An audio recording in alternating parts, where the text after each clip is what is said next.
Okay, so we just finished our talk. It was meant to be, I believe, because we had challenging schedules, but it happened, and we made it happen by forces of nature. Of course, as always, if you don't follow or subscribe, please do support us too, so we can give you great stories like Chris's story. If you like this guy, root for him in boxing and find him on social media and support him, because the love and support, I think, makes people more driven for us to do what we do. Absolutely. Yeah.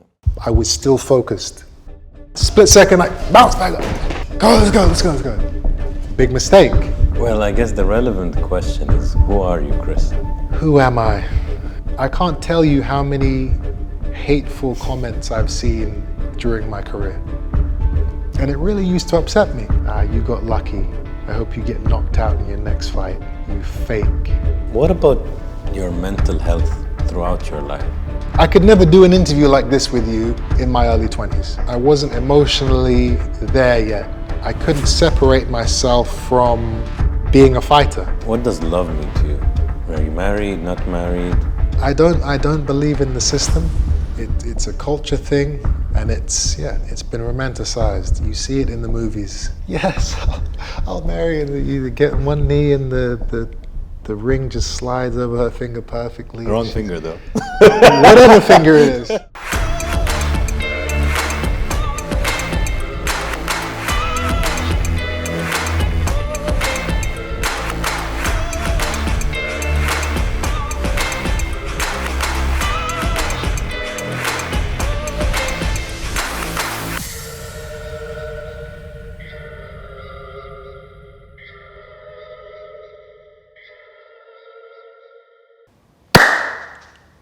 Okay.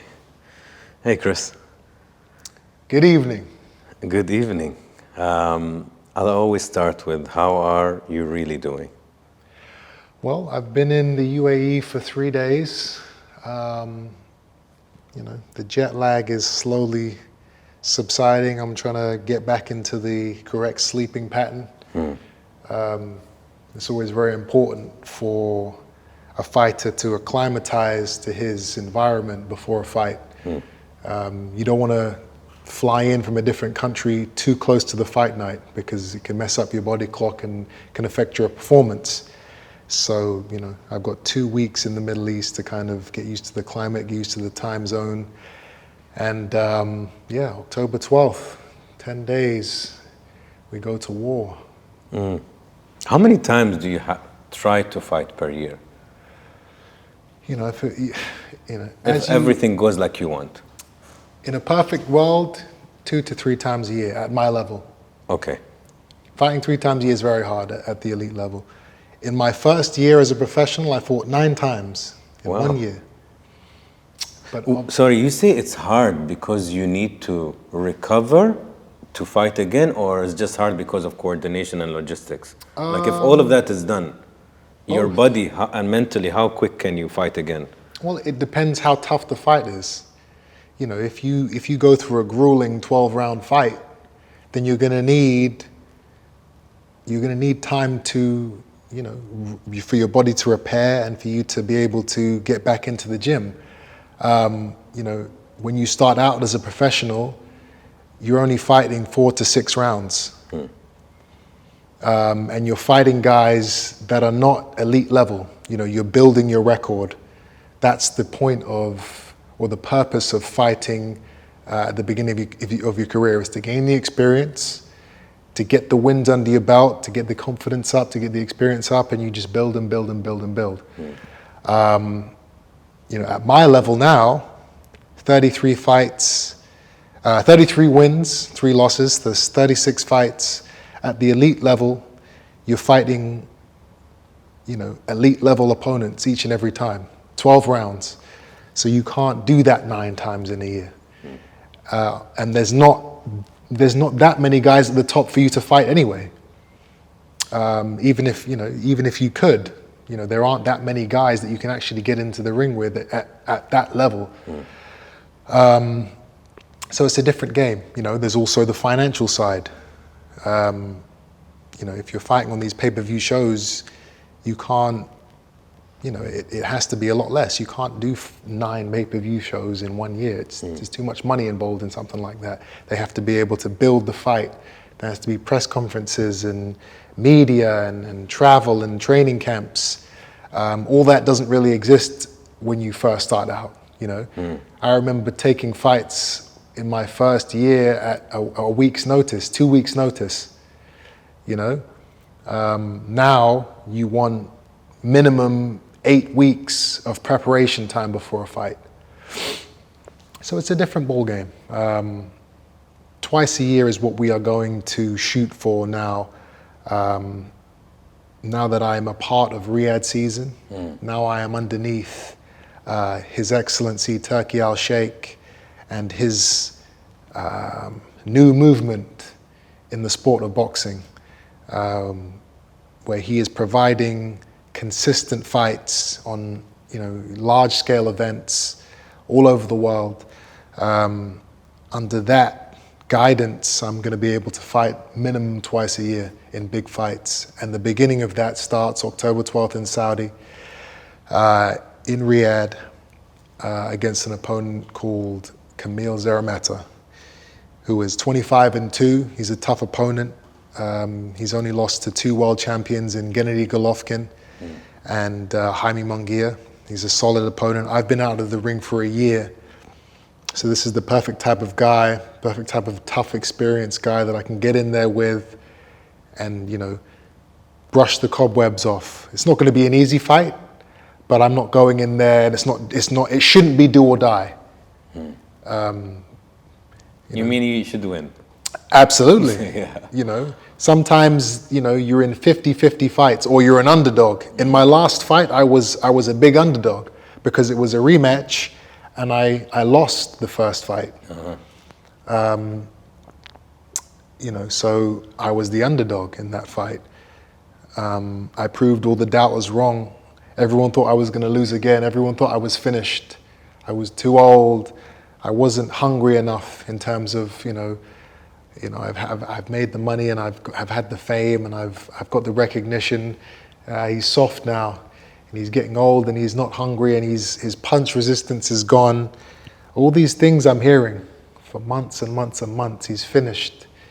I had to fight those demons and I had to prove the doubters wrong. But more importantly than that, I had to prove to myself that I am not finished. I have so much more left to give in this sport. I live a clean life. I don't smoke. I don't drink. I don't do drugs. I don't blow up in weight in between fights like a lot of guys do because they're eating junk food and not being disciplined with their sleep.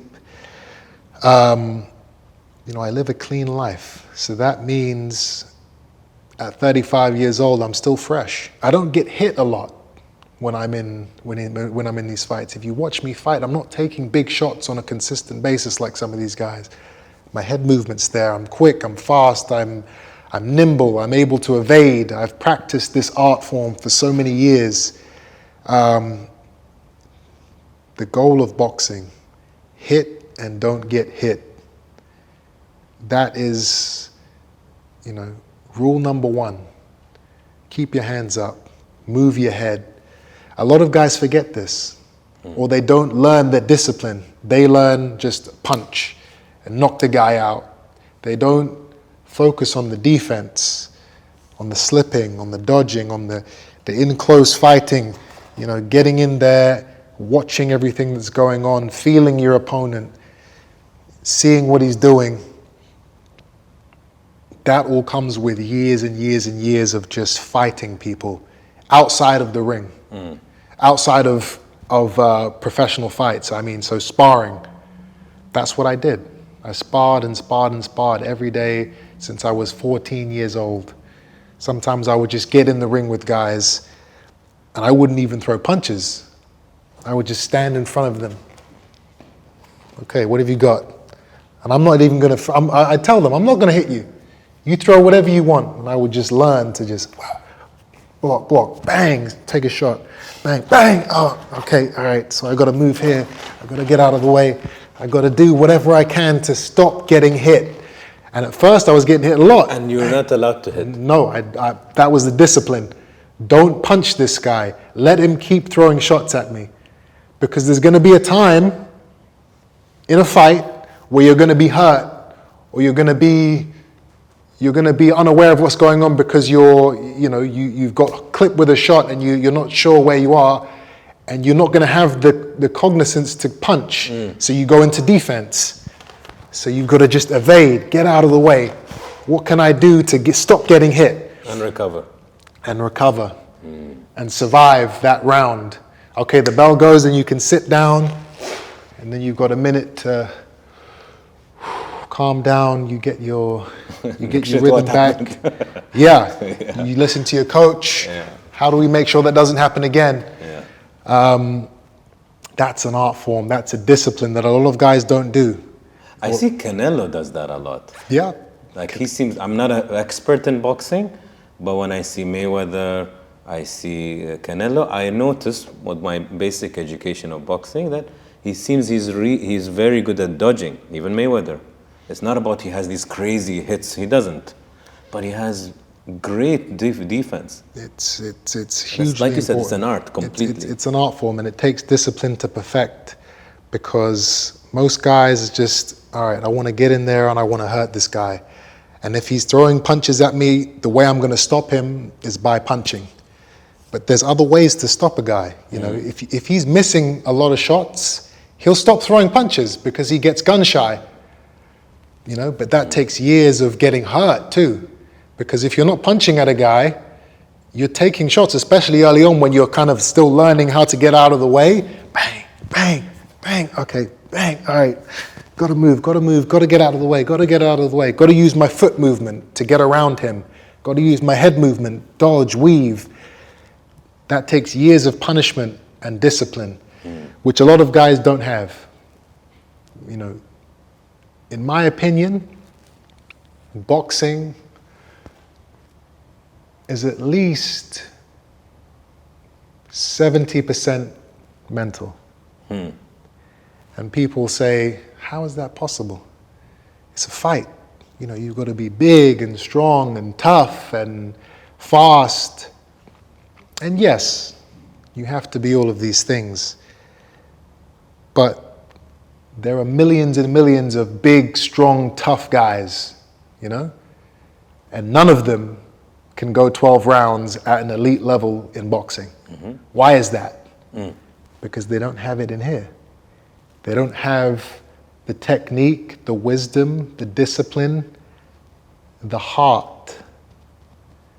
You know, you can be big and strong and tough, but what's going to happen when the guy in front of you is big and strong and tough too, and he's right in front of you, and he hits you with a big shot, and he says, what are you going to do? Most guys, you know, this is not for me. Let me go and kick a ball or play baseball or, you know, something else. This is too much. The guys who have the mental discipline and fortitude to say, you know what, yeah, that hurt, but I want this too much. I want to be a world champion. I'm going to stay in here and take the punishment and learn how to become a better fighter. I don't care what's in front of me. That takes a huge mindset, a huge discipline to have that a lot of guys just don't have. That's where I think a lot of my talent comes from. I don't give up. I don't quit. I don't look for a way out. I told you before, so my last fight was a rematch. I fought this man at the beginning of last year. I was beating him first round, second round, third round, easy, hitting him, uppercuts, in full control. So much so that in the fourth round, just for a split second, I relaxed too much. I thought, this is so easy. I'm going to breeze this. And at that very moment, he caught me with a shot, and it stunned me. So I go back, I move back, and he comes forward, back, and then he hits me with an elbow, which is an illegal shot in boxing. But he did it, he disguised it. So he would throw 1, 2, elbow, and then he came back with the rest of his shots. It was amazing, beautiful, the deceptiveness of what he did. So the referee didn't see it. For the first time in my career, I went down. And I've never been down before, ever, not even in sparring. My first time ever. I got back up, I have a huge ball on my face where the elbow hit me. So I get up, and I've never been down before, so I jump up, which you're not supposed to do. You're supposed to take your time. When you're hurt, right, you've got to recuperate. 1, 2, 3. You look up at the referee, you wait for around 7, because you've got 10 seconds to get up. You can recover. If you don't get up within 10 seconds, the fight's over. So around 7, you get up, calm. That gives you as much time as possible to recuperate from the punishment you took. I didn't. I went down, split second, I bounced back up. Let's go. Big mistake. So the referee says, go, box on. The guy rushes at me, throws all these shots again. We both fall over. I get back up again. I'm ready to go. I can feel that my mind is clearing, that I'm becoming more cognizant of what's going on. I'm ready to go. The referee says, no more. Are you wiggly? No. No. The second time I went down, no, I tripped. I got back up and I was strong. I felt like, okay, let's go. I'm coming back now. Let me get him. I saw this and my heart just dropped, I was like, wow. Because once that happens, that's it. But I'm begging the referee, let me fight. I push the referee out of the way. I know that the fight is over, but in my mind, I thought, you know what? Okay, the fight's over, but I need to let this guy know that I can continue and that he didn't stop me, the referee stopped me. I need to let him know that because I'm going to make sure I get in a rematch with this guy and I don't want him having any mental edge. That was what was in my mind. So I ran across the ring, I looked at him, I'm ready to go. And everyone runs in and everyone, oh, the fight's done. I watched that replay back. And I said to myself, I will accept this. I can live with the outcome of this fight because I did everything I could to continue. I didn't give up because I have that mindset. A lot of guys, when they get hurt, they're looking for a way out. I don't want to be here anymore. I was looking for a way in. Let me continue. They said no, but I tried. That was what was most important to me, and that's what was important to the fans too. They don't want to see guys give up when they get hurt. They want to see guys overcome. And I always said I have that in me, but no one had ever seen it because I'd never been down before. They saw it in that fight.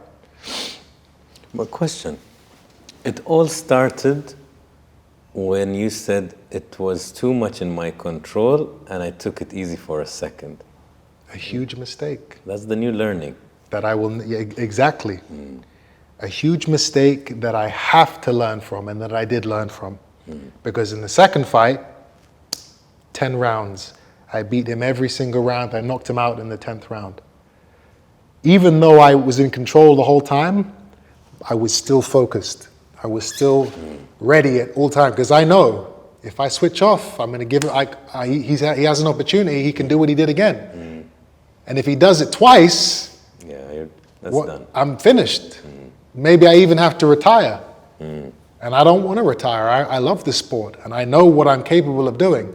So for 10 rounds, I stayed focused, regardless of the fact that I was beating him convincingly every round. So, everything happens for a reason, which I've always believed.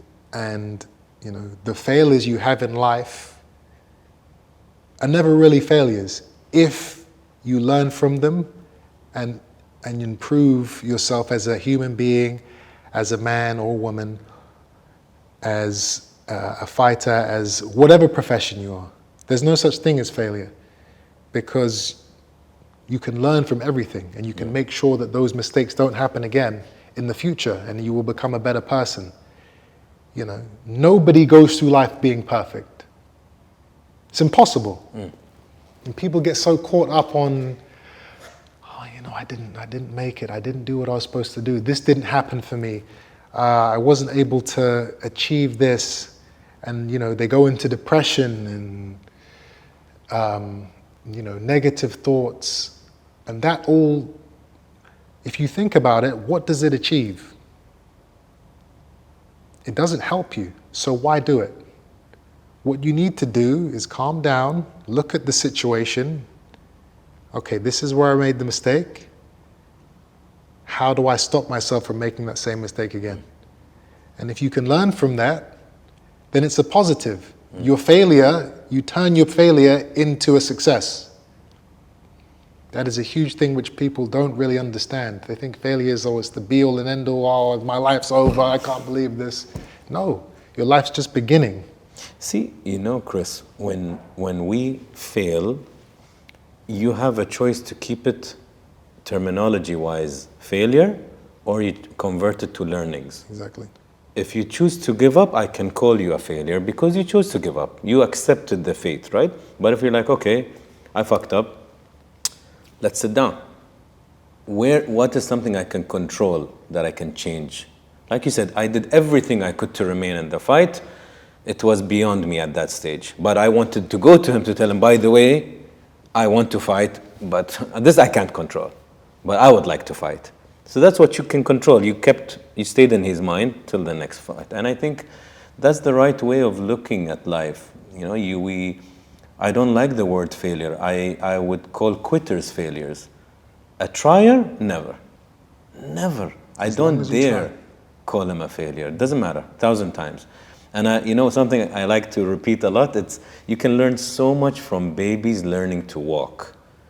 Because they have no self-shame, they have no shyness about it. When they're trying to learn to walk, they will literally fall in front of you 30 times, get up 30 times. They're not thinking, oh, what do people think of me? What are they saying? Oh, I fell twice, I shouldn't fall 3 times. They keep doing it, tap, tap, tap, tap. And then when they finish, you go like, hey, and they're like so happy. Yeah. And I think you can learn so much from that. That grit and that perseverance.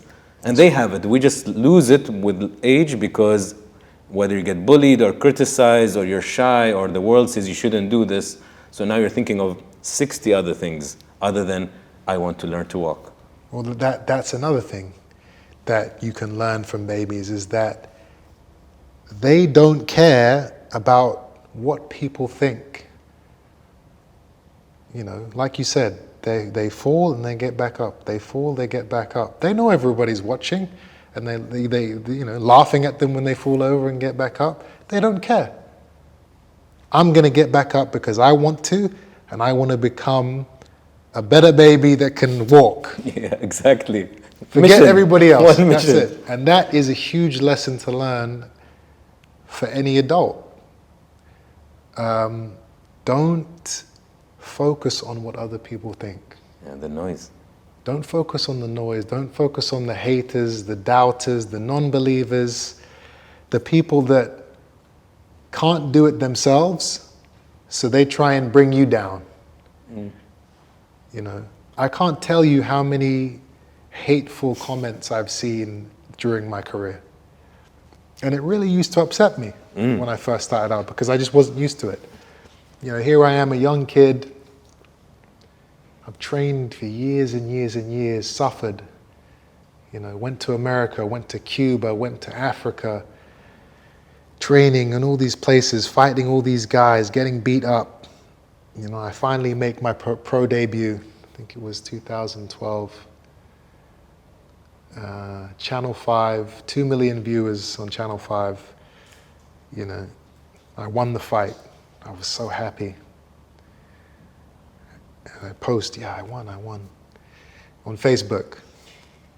And the first comment, it was, I'll never forget it. You got lucky. I hope you get knocked out in your next fight. You fake. That's what they said. And that blew my mind, because I had tried, you know, I trained so hard for this fight and I'd done all these things and I was so excited. And then on my first comment, I thought everyone was going to be like, wow, you're amazing and this is great and congratulations. And I did get that, but there were plenty of comments that were complete opposite that I wasn't expecting. And, you know, in my mind, it brought my mood down. And I, you know, why is that? This isn't cool. What did I do wrong? So it would, you know, as the years went by, I would, you know, I'd keep seeing this. And, you know, yeah, it used to piss me off and upset me and affect me.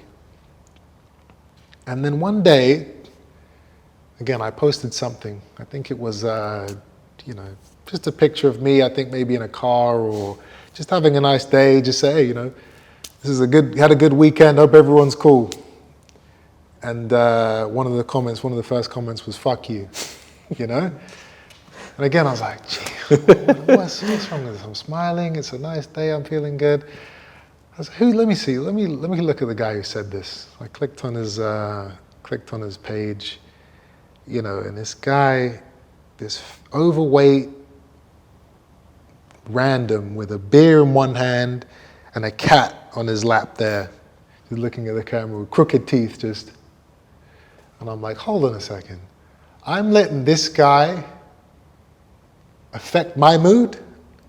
I'm giving this guy the power to affect me right now. I'm even spending time on his page, looking through his whole profile. I'm looking at his family and his kids and his girlfriend. Why am I doing this? Why do I care? I'm happy, I'm doing well, I'm progressing in life.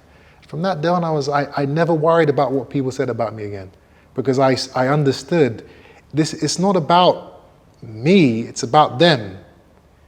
They're upset. They're not happy with their life. Their job sucks. Their marriage is not working out. They, you know, whatever it is, they're unhappy. So, all right, I'm unhappy. I'm going to go online and say something bad about somebody who's doing something good, and that will make me feel better. Temporarily. That'll give me a little bit of temporary satisfaction. As sad and as sick as that sounds, that's how some people are. And once I realized that, I stopped worrying about what people thought. And then my life became so much easier and more fun and more peaceful. I don't have to worry about what people are writing about me in the news and magazines and people online, and he's only where he is because his father was a world champion, and he's just boxing to make some money, and then he's going to go and, you know, go on Love Island or some reality TV show, and, you know, if it wasn't for his dad, you know, he'd just be another nobody, and he'd just be another guy in the ring. I stopped worrying about all of that, and my life became so much more peaceful. And then I was able to kind of open up as well. I could never do an interview like this with you in my early 20s. I wasn't emotionally there yet. I couldn't separate myself from being a fighter. You know, I had a chip on my shoulder because I had so much negativity online, and, you know, people doubting me, and I was just so hell-bent on winning fights and training hard. I didn't really even want to do media, so I didn't have that kind of rapport, and I didn't have the expression that I have now. You know, as time went on, I learned, you know, I learned you have to be a different person in public than you are in the ring. You know, my whole life had been warrior, be hard, be tough. But you can't be a tough guy when you've got civilians around. It just doesn't work. You come off as an asshole. You know, I remember in the early years, I would take pictures of people and I was like this. I couldn't smile because my whole life was just fighting. So I didn't want to smile with people and joke around. I didn't have that in my heart. But now I look back at these pictures, some people go, oh, I met you, this is us. And I'm standing there like this. And I just think, wow, that's so sad, that I was like this. And I'm so happy that now I have this, I'm much more light. I'm much more, I can express myself a lot more. That comes with time and age, but also just, finding yourself and who you are as a human being and your place in the world. Once you become content, and once you kind of understand your path, you're able to kind of interact better with people. So now we're here, now I'm talking to you. Well, I guess the relevant question is, who are you, Chris? Who am I? My Instagram bio says, I'm just a guy making a living doing what he loves. I'm just a guy. I don't think of myself as a celebrity or, this hard, tough guy. I'm just a guy. I'm just like everybody else, except for I've dedicated myself to a very specific part of life, combat sports. But outside of that, yeah, I have feelings and I get pissed off and I get happy and I have family and I'm just a guy like everybody else. But I just apply myself militantly when it comes to boxing. I try to be humble. I feel like I am humble outside of boxing. I can't be humble inside of boxing because it's a cruel, tough, dangerous sport, industry. If you're humble, people will take advantage of you financially, spiritually, and physically. Guys will pick up on that. Some guys take humble for weakness. You've got to be able to stand in front of a man and look at him. Yeah, you ain't gonna do nothing to me. I'm coming for you, and you've got to let him feel that. You can't be humble in front of a man who you're going to fight in front of 20,000 people. There's no humble there. I'm the man, and you're gonna get hurt. That's how you've got to be. But outside of boxing, I'm a humble guy. Some people don't have that. Some fighters or, people in positions of power or fame or whatever, they don't know how to be humble. They don't know how to interact with people and just be cool, be a cool dude. Take pictures, spend time with people that you don't know. Look somebody in the eye when they're talking to you. Who you can't, they can't do anything for you. You're giving up your time, but they are a fan and they want to just say something about how they've watched your fights or whatever you're doing, and they just want to take a picture. I will do that. Some guys I know, I know a lot of famous people. Some guys don't do it. Sorry, it's just I'm busy. They don't give people time. They're not humble like that. I learned very early on that, what goes around comes around. There is a thing called karma. And, every interaction you have with a person, you're not just having that interaction with an individual. You're having an interaction with a spider web of people. You're interacting with their family, their sons, their daughters, their friends, their mothers, their fathers, because that interaction, they go home and they tell the story. And then the next day at work, they tell the story. And they tell that same story for years. And it's either going to be a good story or a bad story. It's either going to be, yeah, I saw him outside and, you know, he was driving a nice car and I asked him for a picture and he told me he was busy. You know, what a dick. You know, he couldn't even take a picture with me. And that spider webs out into all the people that they know, and then that's their opinion of you for the rest of their lives. Or, yeah, I met that guy, man. He was cool, man. He actually, you know, he sat down and we took a picture and he signed it. He signed an autograph and he, you know, spoke to him about this and that for a couple minutes, you know. What a cool guy. And that story will spiderweb. And then everybody in their immediate circle and further out likes you. So it's like, what do you want to put out into the universe? What's the ripple effect? What is the ripple effect? What is the spider web that you want to put out? I love that. Positivity, humble, respect. You know, these are the things that I like to put into the universe because it comes around. You know, there is a God. There is a higher power. So the things you're putting out into the universe, if they're negative, if they're bad, if they're not pure, eventually they will come back to bite you in the ass. You know, I truly believe that, and I've seen it. I've seen it. You know, on something you said earlier about the guy who commented, right? There was a nice saying I read in the words, I'm not exactly sure what the words exactly were, but the meaning is your level as a man or as a human is determined by what you allow to irritate you. So if we let a loser or a hater or a jealous person or an insecure person get to us, then that's your level. Yeah.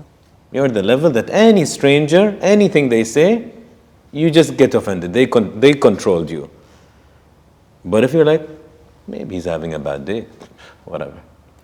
Wolves don't concern themselves with the opinions of sheep.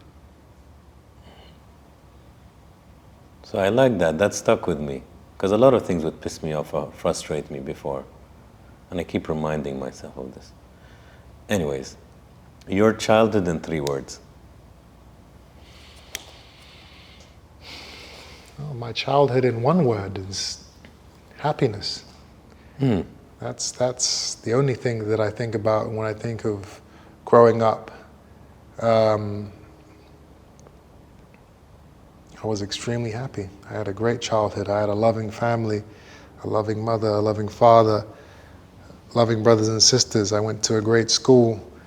You know, obviously you have your ups and downs and your pitfalls.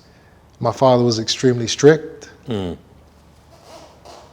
You know, and there were definitely times in my life where, you know, I had fear for him, or fear being around him. But, you know, looking back on it, and that would upset me, obviously, as a kid. You don't want to be afraid. But looking back on it, I needed that. You know, I did get into a lot of trouble as a kid. I did get kicked out of school. I was in a gang. I did get arrested for petty crap, you know, petty crimes, fighting, and I think I smashed some guy's car up one time because he said something to me. You know, what would I have been like as a kid if I didn't have that fear of what was going to happen to me if I did something bad? I would have been, you know, I would have ended up locked up, you know. So for me, I think it was necessary, the discipline, the strictness that my father brought into my life. But I was very happy. I had a great life. I learned so much from my family unit, my mother, my father. Just watching him kind of be a man, live life, taught me just so much, you know. And he's a big reason of why I am the type of man I am today. And mom? My mother was, the complete opposite. She was not a disciplinarian. She was very soft. She would give you a million chances. She was very supportive. My father was supportive as well, but she, whatever I needed, whatever I wanted, she was there to help. Whereas my father was the one testing me all the time. My mother is an amazing woman. It's people, maybe because we become a bit oversensitive in this time that we live in with certain things, fear, a hint or a spike of fear, or some sprinkles, is healthy. A sprinkle of anxiety is healthy because it keeps you on your toes. If you're too comfortable or too spoiled or too smothered, you don't do shit. You become weak. Yeah, so this is where I think people need to reconsider the idea. A bit of fear is healthy. That's why do they say fear God? It doesn't mean you don't love God, but a bit of respect and admiration, and I don't want to disappoint my God. I don't want to disappoint my dad. I don't want to disappoint my mom. That is a bit of fear there. Now, that's how much fear you sprinkle is the point. If you put too much and you're paralyzed and you don't do anything in life, okay, we have a problem. My father sprinkled a lot of fear. Okay, really? But I needed the sprinkling. But yeah, I mean, it's different for different people. But you're right. An element of fear, especially growing up, it teaches you respect. It teaches you values. It teaches you how to grow up. If you don't fear anything or if you don't respect anything, then you just stay a kid for, even as an adult, if something doesn't go wrong, it's so unfair, it's just, you have them childish reactions because there's no one there to kind of put you in line. Listen, grow up, try again, don't give up. And the only way you're going to listen to commands like that is if you have respect and a bit of fear for the person who's telling it to you.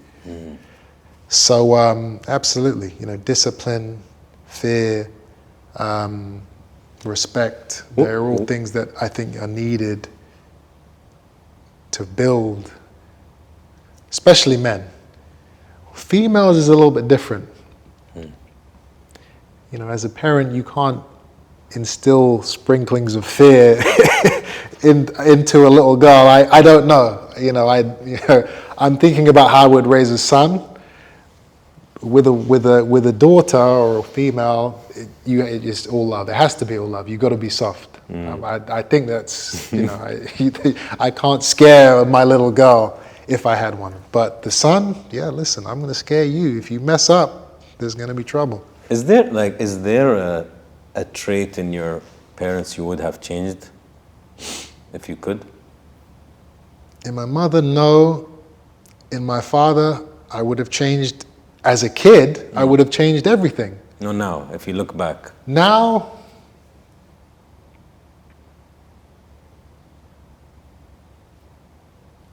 there were times when the sprinklings of fear were not sprinklings. They were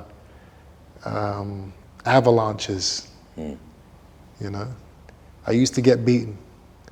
I used to get severely punished, overly punished. If we're talking about what is deserved for something that I've done. Did he need to go so far, so often with some of the things, with some of the punishments? Probably not. I don't think, I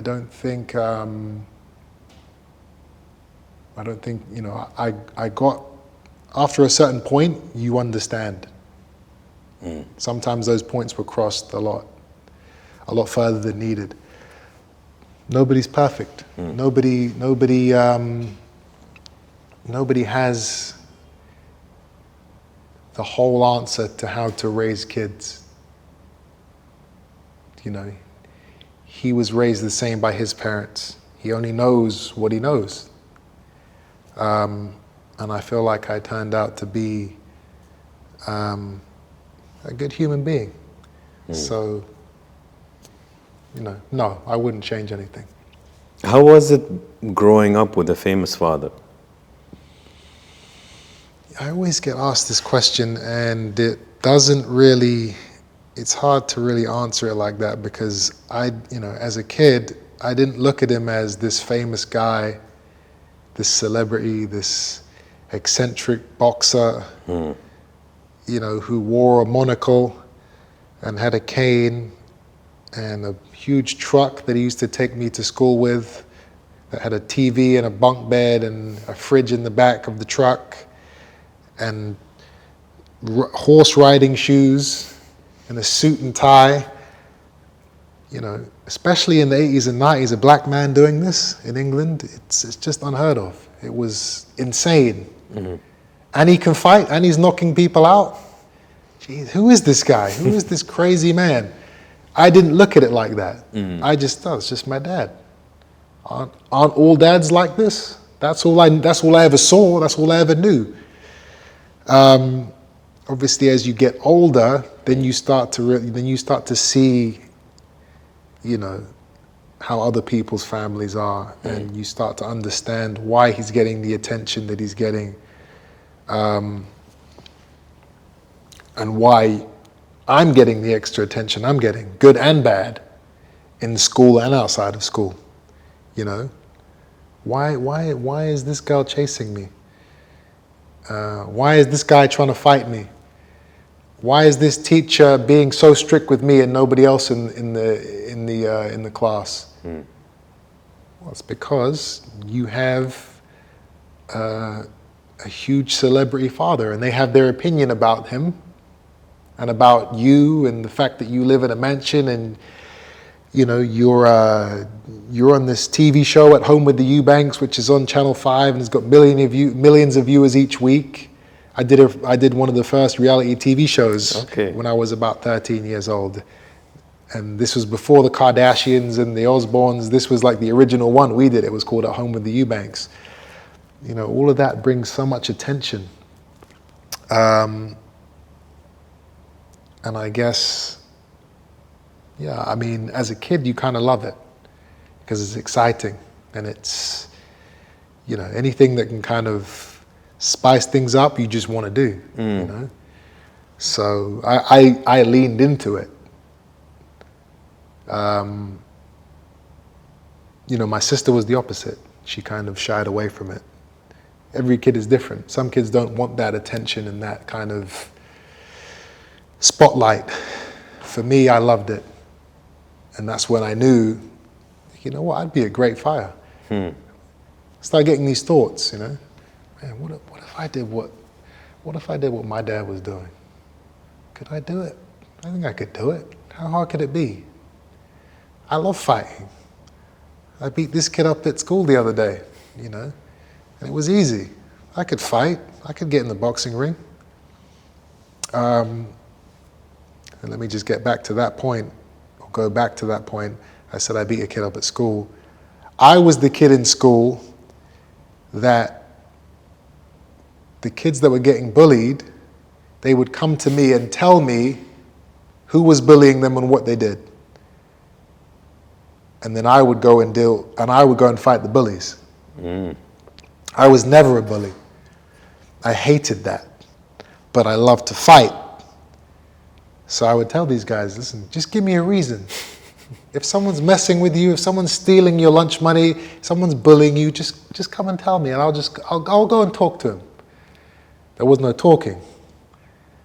But I loved that. I don't know why. I was just always attracted to fighting, to combat, but righteous combat. I was never a bully. And that's kind of, boxing teaches you, once you learn how to fight, the last thing you want to do is fight. As funny as that sounds, it's the truth. When you know how to really hurt somebody, like really damage somebody, you don't want to do it because it's too easy. I know what to do to you, to put you on the ground or to incapacitate you. So what do I need to do it for? It's the guys who don't know how to fight, who want to prove themselves. Oh yeah, I'm tough. Yeah, I'm big, I'm strong. Yeah, don't mess with me, man. The guys that don't know how to fight, they want to prove to everybody. The guys that really know, hey, it's okay. It's okay, do your thing. It's all right. That's what boxing teaches you. So for any parents out there, you know, maybe worrying about their sons or daughters getting into the sport, but especially the sons, you know, oh, I don't want him to become violent. A lot of the time it's the complete opposite. You know, these kids, they come into the sport and they learn how to fight, and then that's what they focus on, the boxing aspect. They don't want to be tough guys outside of the ring, and a lot of the time they don't have the energy. You know, when I first started out, I was training 2 or 3 times a day. So at the end of the day, I wasn't looking to, you know, be a tough guy. I was too tired. I was going to go to sleep. So yeah, that's a very interesting thing about boxing. It teaches you discipline. It teaches you respect. Why would a happy kid get into a gang? Again, I wanted any avenue, any reason to get into physical confrontation with people without being the bad guy. I don't know why, I just loved it. It was attractive to me, it was sexy to me, it turned me on. I just loved fighting people. It's in your blood, man. I guess so. Yeah. I guess so. But Chris, is it a burden that you have the same name as your dad, or it's another thing? Like, is it more like, now it's default comparison? Like, even if you were Michael and Chris, it already kind of segregates, right? But it's Chris and Chris. So you're like, okay, you're forcing the comparison, and I just want to be me. Well, that was the mission. That was the task. How do I separate myself from this huge character in my father? For years, I was just Chris Eubank's son. Oh, you're that boxer's son. Yeah. Well, no, I'm not that boxer's son. My name is Chris Eubank. I'm a real person. I have my own thoughts and my own dreams, my own personality. All right, how do I get out of that shadow? Well, first I'm actually going to have to step into the shadow. In terms of, I'm actually going to have to go into the sport that my father became, this world champion, this celebrity, this huge character, this huge name. I'm going to have to go into that sport, and then I'm going to have to excel in it. It's a very risky way to try and separate yourself from this. It's not the safe one. It goes back, sorry to interrupt you, it goes back to your psychology when you were in fights, where when you get hit, most people look for a way out. Life hit you with the same name being casted in the story of life with a celebrity boxer father. So you have 2 choices. Do I be an accountant? And it's a very easy segregation, or no, I don't want a way out, head on. I want the challenge. Yeah. I'm looking for the way in. Challenge me. Give me that motivation and that chance to really be proud of what I've done. You know, not that I wouldn't have been proud to be an accountant or a doctor or a soccer player, but wow, imagine if I could build my own name in this same sport and maybe even surpass what my father did. And he doesn't think I can do it. He doesn't want me to box because he says I'm not going to be tough enough. Because we live in a mansion and I go to a private school. And those type of luxuries and comforts don't breed savages. And that's what you need to be to really make it to the top. You need to have a savage spirit in you, because there are going to be very dark times ahead. You're going to be in positions of pain and suffering and sacrifice where the only way you're going to get through it is if you have some type of savagery inside you, inside your heart and your spirit. That environment that I was in as a kid doesn't breed that. Poverty breeds that. Broken homes, no money, no food, no stability, no way out. I have to fight. I have to win, otherwise I don't eat. Otherwise I don't have money to pay my bills. I was never in that position. I had everything in front of me. So in actual fact, what I've done, in my humble opinion, is even more amazing, because I didn't have to do it. Some guys have to do it. I didn't have to, but I was driven into it. My own passion for the sport, my own passion for becoming my own man. Another thing, my father went bankrupt when I was a teenager.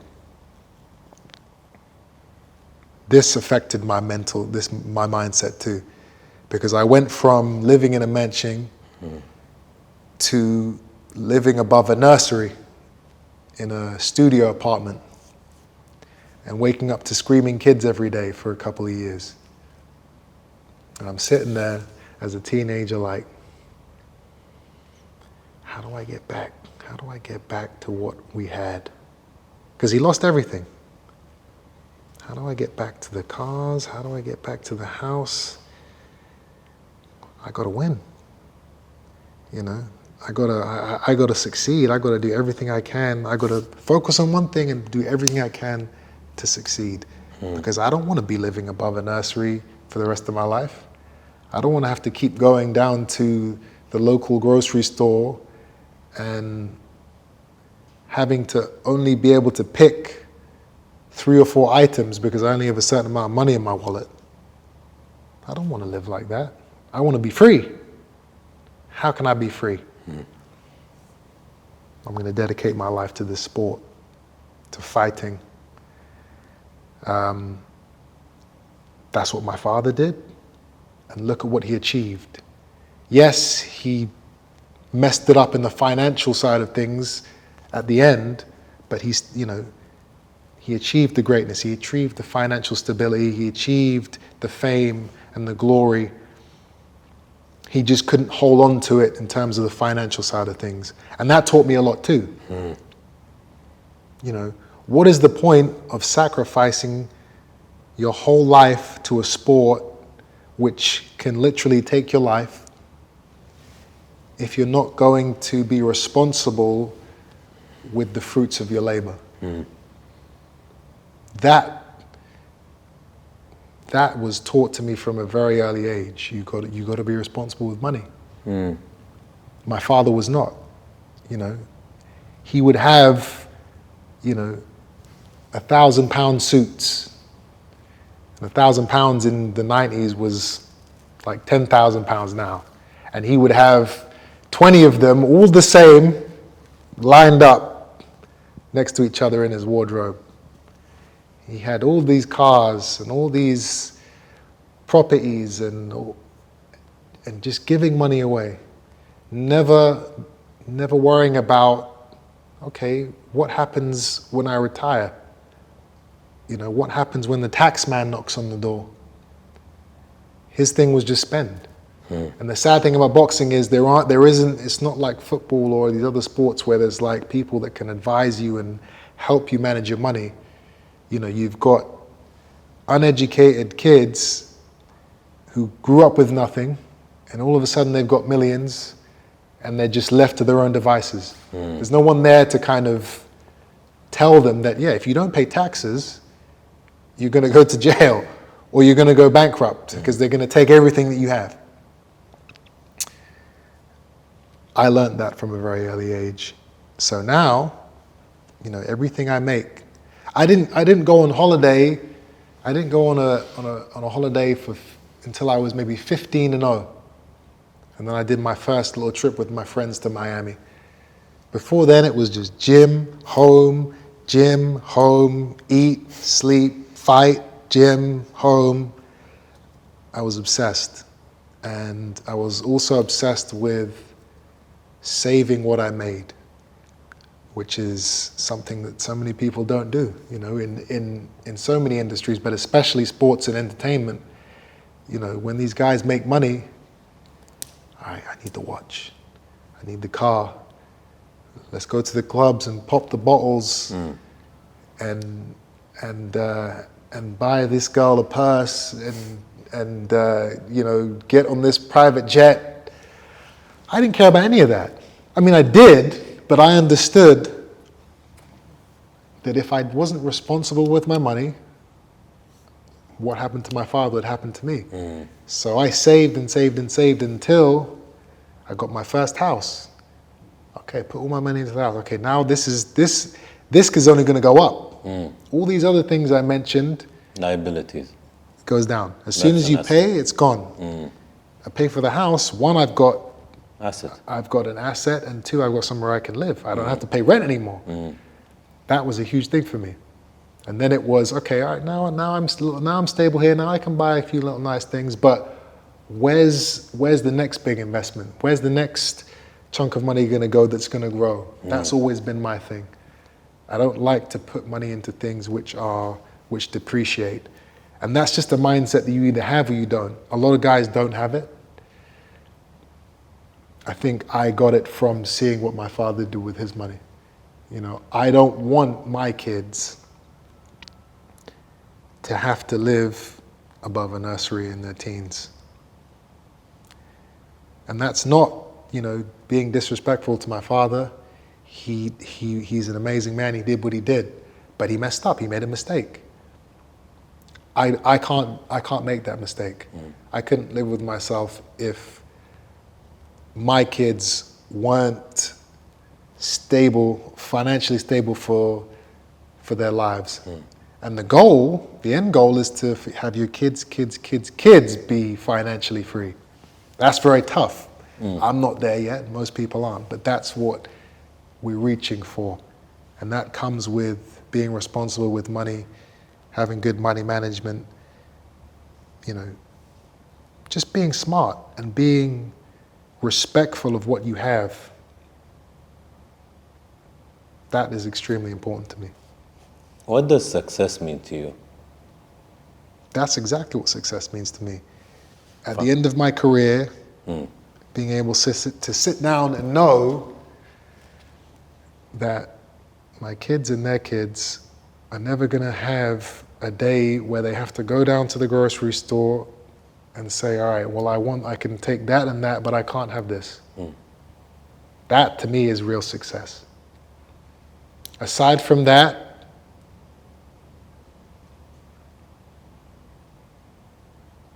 is being able to look back at my career and be completely content and happy with what I've done. Being able to look myself in the mirror and say, I did everything I could.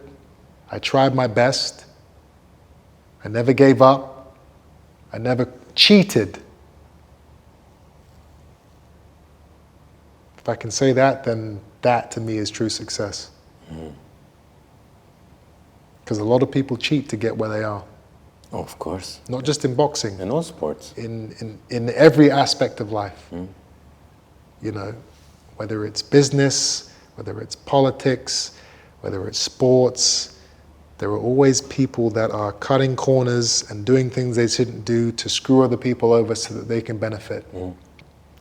And some of these guys do benefit. And some of these guys benefit to, you know, greatly. But they have to sit there when the lights go off at night and they're laying down in their beds and know they're cheaters. I cheated to get to where I am. For me, personally, success is not worth selling my soul, selling my morals, selling my conscience. You know, I'd rather make less money and be able to sleep at night. That's just me.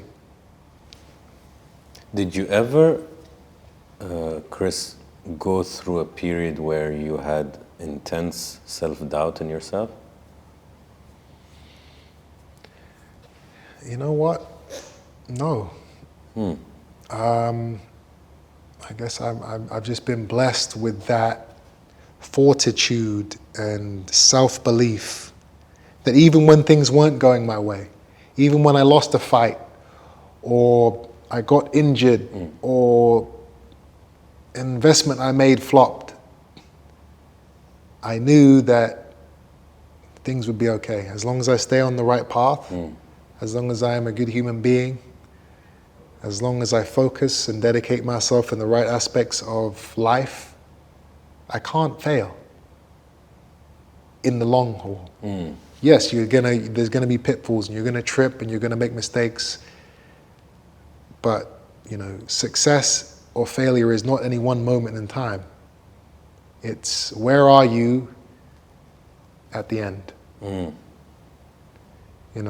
to get to the top, it's never a straight line. No. It's like the stock market.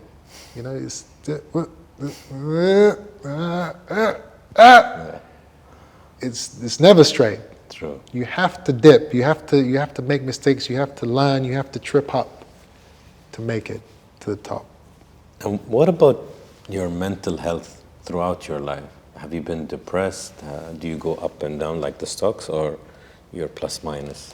Again, I've been blessed with a very strong mind when it comes to that aspect of things. I don't get upset. I don't get. Yes, you're stressed when you got a fight coming up, or you've got a big event coming up, and you're not sure how it's going to work out. Yes, there's elements of stress. Things aren't going your way. You're not where you want to be right now.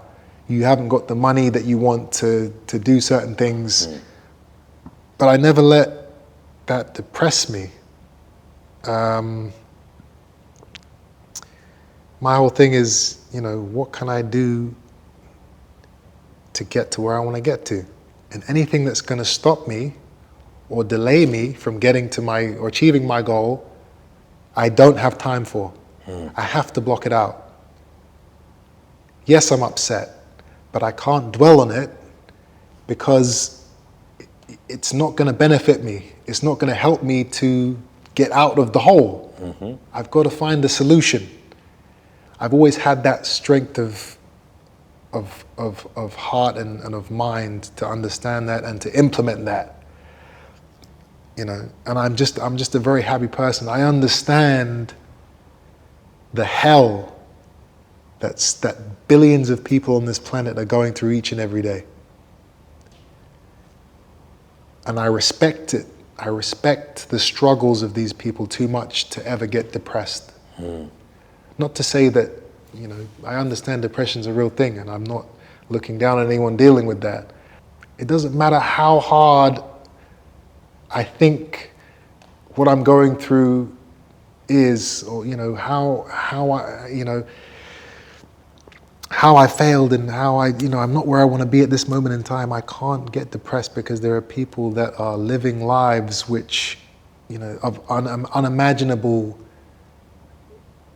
trials and tribulations and misfortune, and they were born into these things, and that's all they know, and that's all they'll ever know. They'll never know what it's like to wear a 1,000-pound pair of shoes and have an expensive watch. They'll never know this until the day they die, right? That's just their place in life, and nothing's ever going to change that. I understand what they're going through. So I don't, in my mind, I don't have any right to be depressed about the downfalls and the things that aren't going how I want them to go in my life. Because at the end of the day, we are all blessed. Everyone in this room is blessed. Everyone in these first world countries who has access to clean water and a roof over their head, you are blessed, because there are people that just have nothing. That's how I look at things. What does love mean to you? Are you married, not married? Do you care to get married? If you're not? I'm not married, no. Would you care to, ever? I don't believe in the system. It's a system, in my opinion, and I don't believe in it. That's not to say that, I don't think people should get married, but just for me personally, I've seen marriage fail too many times. My mother and father are not together anymore. I've seen people go through these disgusting divorces and guys having to give half of their money away and unhappy marriages where they're together but they're not really together. They're staying together for their kids, or they're staying together because of the shame of getting divorced. Nobody I know their parents are not together anymore. So I just, because of these reasons, I don't believe in the system. I don't think it works. I've seen people, I've had married women approach me. I know you're married and you're still trying to get me. I've seen married men in the clubs with surrounded by girls, and then they go back to the hotel room with their girlfriends. How can I see all this and believe in the system? It doesn't compute to me. What I believe in is finding a soulmate, finding somebody who you're truly happy with and compatible with, and just living your life with them. I don't believe in, let's sign a document and let me buy you this nice ring and we'll have a great ceremony and all our friends will take pictures and we're so happy. That doesn't mean that I love you. That doesn't mean I'll die for you. That doesn't mean I'll do anything for you. That just means that in this moment in time, this is a great little adventure we're having. We're taking these great pictures and we're happy right now. But, are you going to be happy with that person in a year's time when you wake up next to her in the morning? To me, it's finding somebody who you can be truly happy and comfortable with and just being with them. That's what I believe in. And kids? Would you like kids in the future? Absolutely. And this is where you come into a kind of Which model do you follow? a hard area to navigate, because it's like there are a lot of places where you can't do things if you're not married.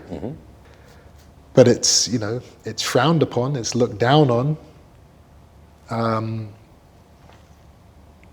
Having kids outside of wedlock or marriage,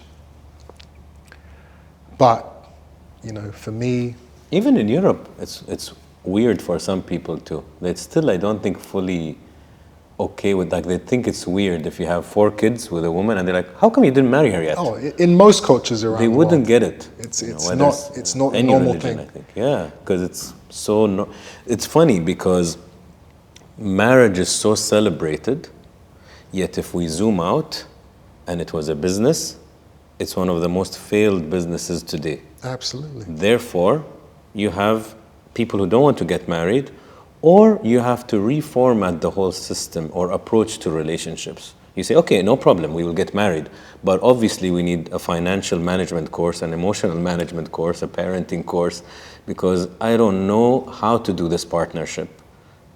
And if you see so many people failing, let's say out of 10 people 6 are divorced, 2 may be miserable but staying, and 2 you don't even know what's going on. Let's call them happy, or 1. So that's 10% success rate of a business. That's your luck is 1 in 10. How can I invest in that business? So that's where either we say, forget all of this institution, or let's approach it differently. Let's learn how to coexist and build a happy home rather than the kids seeing dull, miserable parents. One is cheating, one is unhappy. It's the system is weird, but it's romanticized so much, but nobody's getting to the nitty-gritty flaws and sicknesses in it. It's a culture thing. It's been romanticized. You see it in the movies. The girl, oh my God, yes, I'll marry her. You get one knee and the ring just slides over her finger perfectly. Wrong finger though. Whatever finger it is. She's showing it to her friends. Oh, look at this. It's, Women have seen this for decades, for hundreds of years, and I want that day. I want that moment. Yeah. I want that moment. You know what's nuts? We don't have this in our culture, but in the Western world and the movies, they have it a lot. Till death do us part. It's a nice idea, but how can you promise someone that maybe you will not stand in 20 years, that you will be with them till death do you part? Because it's not unconditional love, it is conditional. Both of you should be happy, you should have peace of mind, you should laugh together, you should be physically attracted. There's so many conditions, by the way. So how can you promise something on an altar or in a ceremony for 50 years? Who are you in 10 years? Yeah. You could peacefully leave. I'm not saying it has to be dramatic. You can just fall out of love and say, I love you. We don't have to thank die. you for everything, but we don't need to die to, you see. So it's nuts. But when you put that pressure, it's like in 50 years you gotta be with me. Now there's so much pressure. Okay, but I don't like you anymore, so. Well, that's I guess, the system that was created, that's one of the, let's make this vow so absolute that when they're saying it, that they say it, and then in however many years' time, they know that they've made the vow and they've said it, so that will maybe keep them together, because they've said all these things and they've signed the document and they were in the church and they had all these people hear them say these things. Well, I said it, so now I have to do it. I don't want that, Chris. Imagine, for me, if a woman tells me, Anas, till death do us part, I'll be with you. The idea of it is nice, but I'm such a literal person, I'm like, you don't know that. Sorry. Yeah. You just don't. Like, I can't believe you. I would like to hopefully still be happy with you and you would love me and I love you and it's a nice idea. But I can't believe you fully because you might change, I might change. I'd rather somebody say, man, this is the best period of my life. I'm enjoying you so much and I'll always be with you as long as we're healthy for each other. Perfect. But the moment we're unhappy for a length of time and we're really trying and it's just not, my love, be happy. I'll be happy. Maybe somebody suits you better now. It's maybe a too logical approach. I just find it more, pragmatic. Yeah, and one thing I would say is if you are going to go into the system of marriage, this insane phenomenon of, I met her 6 months ago, I met her a year ago, now we're getting married. Don't do that. It's just, you're setting yourself up to fail. If you are going to get married, spend years and years and years with this man or woman before you make that commitment. Understand who they are truly as a human being. Build a business with them. Go through trials and tribulations. Go through failures. See if they're still there when you're in your bad times, like they are when you're in your good times. You can't find out all these things about a person in 6 months or a year or even 2 years. You have to spend a significant amount of time with somebody to really understand who they are, or to at least get the gist of who they are, and then to make that transition into marriage. That's the advice I would give. Obviously, good luck. It's easier said than done, because you get that pressure from the woman. And the media and the world and everything. And from men other too. than, of course, the respect of religions, the respect of cultures, but there is also everything else. Yeah. I've met people who are like, yeah, I met him. Like, let's say I didn't talk to this person for 4 months. And suddenly they were single 4 months ago. I'm like, when? At least get engaged. At least do it if you really want to do it proper. Get engaged for a long time. I'd still be like, okay, you're engaged, you're officially dating, your families know, good for you. But how did you get married in 4 months? Love is a crazy thing, or the perception of love is a crazy thing. And at the beginning, it is so strong and it's so visceral and it's so, yes, I love this person, and because I love them and because I have these feelings are so strong and I can't be without them, of course I'm going to marry them. But you've got to, if you can, see if that fire still burns after spending a lot of time with that person. A lot of times it doesn't. Absolutely. A lot of the times you start to learn things and see things about this person that you don't like and that you don't want to spend the rest of your life around. So if you have that opportunity to really see who they are over a period of time, do that. If you don't, then good luck, my friend, I guess. أعطني حامد the red card. I have other questions that are cool, but these are off a card. And the card game. I'll let him choose one. Okay. Okay, my friend. What is the weirdest dream you've ever dreamt? The weirdest dream I've ever dreamt. I mean, I don't think I can actually. Like, is there a weird one that repeats? I've had some insane dreams, but I can't sit here and explain them to you because it's too Weird. Yeah, I mean, it's too much. It's too yeah, but I'm trying to think of a kind of a recurring weird dream that I have had that I can actually say in public. They're all X-rated? Some of them, of course. No, but yeah, it could be weird and X-rated. For sure.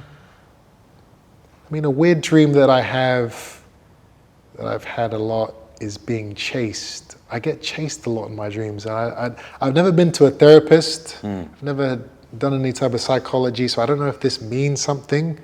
But a lot of my dreams are being pursued by, you know, a monster or a gang or something is trying to get me. And my whole dream is just trying to escape, you know, and I'm running and they get close and then all of a sudden I jump and I'm flying and my whole dream is, you know, and I'm going into buildings and I don't know what that means, and it's so strange to me that it happens as often as it does. But yeah, getting chased through all these environments by, you know, monsters or scary beings, that's probably the weirdest dreams that I have. That's so interesting. Yeah. And on a side note, and I've thought of this maybe 5 times already, you really look like Memphis Depay. I don't know if you know who that is. Is it a footballer or something? Yeah. Yeah. You guys he's been on the chair also. Okay. And sometimes I'm like, man, these guys could be cousins or brothers. Like, it's so alike. I need to put 2 pictures next to each other. You've got to show me. I don't know who. I will. What does the voice in your head sound like, and what does it tell you, usually?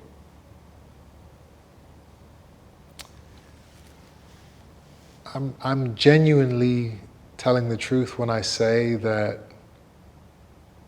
I've never experienced any type of voice in my head. I don't know if, you know, when I want to do something, when I want to achieve something, when I'm kind of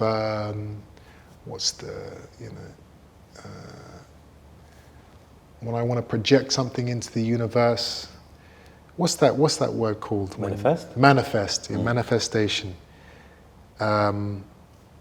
You know, I say it out loud, but there's never. I've never got something in my head saying, "Do this, do that, think this way, say this." I'll give you an example. When you're at the gym and now you're on this 12th rep and you're supposed to do 20, does the voice say you've done enough, or does the voice say, "Come on, 8 more"? You know that there's people's voices. Some of them are haters, and some of them are like, "You can do it. Come on." It's wow! Imagine having a voice in your head that's a hater. I think most people have negative. By the way, most of the people who answer this question, that's scary. most of the time, the voices are not fans of them. Wow! It's like the other. That's you know, you truly can't scary. do it. You're not that pretty. You're not that talented. You know, and then you have to fight all the time. Yeah. Or God knows what will happen. You're gonna lose this fight. Yeah. And imagine, before going to fight, your own voice is telling you, good luck. Okay. Yeah, It's not a great advantage at all. Instead of, you're going to be great. That's scary. I mean, I guess, you know, looking at it like that, the voice inside of me is saying, do it, go for it, don't give up, don't quit, don't listen to these haters, focus. You know, I told a story once. I'm on a treadmill and I'm supposed to run for 20 minutes on the treadmill, right? This is a true story. 10 minutes into the run, I get a cramp in my calf, right? And this isn't like an ordinary cramp. Like, this is like a cramp where it's like, I need to get off the treadmill, but I've still got 10 minutes. And I said, before I got on, I said, I'm going to do 20 minutes. This is what I do. Now, in my head, yes, it's painful, but I'm preparing for a fight. And if I can't get through 20 minutes on a treadmill without quitting because of the pain I'm in, then what happens when I get in the ring and I get hurt in the ring? I'm going to give up, right? This is too painful. This is too much. I have to stop. I can't have that mindset. So for 10 minutes, I'm on the treadmill like this, doing everything I can to stay off the leg. I'm doing the 1 steps for 10 minutes like this until I reach the 20. Okay, the 20 minutes is done. Now I've got a cramp in my other leg because I've been putting all the weight on this leg for 10 minutes. That is what's in my mind. That's the voice that's in my head. Do not give up, because if you cut corners, it doesn't matter that nobody's there. Nobody would have seen me get off the treadmill after 10 minutes. Nobody would have known. You've seen. But I have to walk back into my bedroom and lay there. Wow, I couldn't even do it another 10 minutes, huh? No, I don't want that. I don't want those thoughts in my head. I don't want those demons on my shoulder. I'd rather do the 10 minutes, get another cramp in this leg, but know that I completed it. So that way, when I get into those painful situations in a fight, when there's millions of people watching, I know I'm going to be able to get through it because I got through it just now. I didn't give up. I love that. That's the energy, that's the mindset that I have. And I think that's the mindset that everybody needs to have if you are trying to reach, the highest levels of any area of life. You have to work hard, you have to be willing. I'm not going to say you have to be willing to die, but you do really have to have that mindset of, I don't care what is going to happen, I'm going to do this. Injury, pain, suffering, sacrifice, embarrassment, failed relationships. I'm going to risk all of that to achieve my goal. Because I know if I achieve it, I become free. If you make it to a certain level in any aspect of life, the money, the fame, the power, the glory, all of that enables you to become a free human being. You don't have to then have a boss, have a 9 to 5, to work to eat, but it's very hard. Most people don't have that type of intense, drive to go through those painful situations. They just, I'm tired today. I got a cramp, so I'm just, I'm gonna take a day off, and when I'm get better, I'll come back. That mindset doesn't breed success. It doesn't get you to the top of what you're doing. It doesn't get you into those board meetings. It doesn't get you those sponsorship deals. It doesn't win you those matches. You got to go through the pain, And if you go through the pain, then the pleasure, the rewards are great, and the rewards will last you a lifetime. Yes, you have to go through crap and pain for a certain amount of time at the beginning of your life, but then that means you get comfort for the rest of your life after that. You don't want to be working when you're 60 years old to pay your bills and to feed your kids. You want to be free. Correct. How do you become free? You got to go through the pain. Favorite superhero?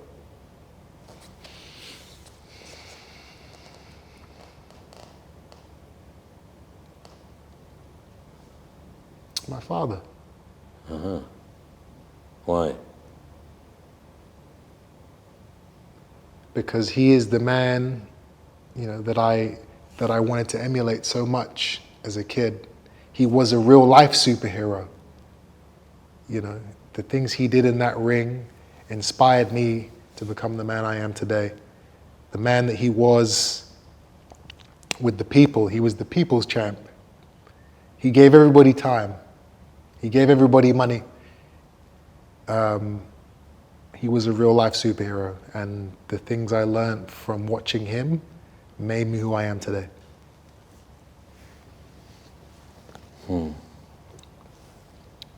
Chris, if you could teach every child in the world only one lesson, what would you teach them? Every child, what age are we talking here? Any child, like you literally, hypothetically, can teach all the children in this world just one lesson. Just one lesson, wow. That's a tough question.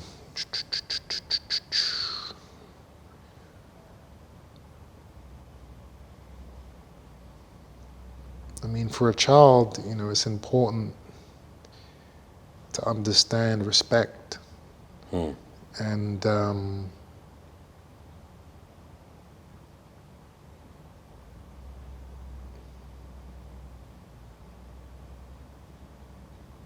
for any child, it's respect your parents. Respect your elders. My father always used to tell that to me. You gotta respect your elders, and it's the truth. If you don't, you become a tearaway, and you don't learn. You see it. You see these kids. You see them in these viral videos, and they're swearing at their moms and their dads. They're even calling their parents by their first names. I don't know if that's a normal thing to you, but Not for at me, I could never call my mother Karen. I can't call your mom with her name. As in my culture, I'll call her auntie, her name, right. or just auntie. Yeah. Or the mother of Chris. We say like mother of or dad of. And I'm like you. Like these things are foreign to me when I see it. Yeah. I mean, if I said to my father, I always call my father Dad. Even now, Dad. I can't call him anything. If I said Chris, the belt's coming off.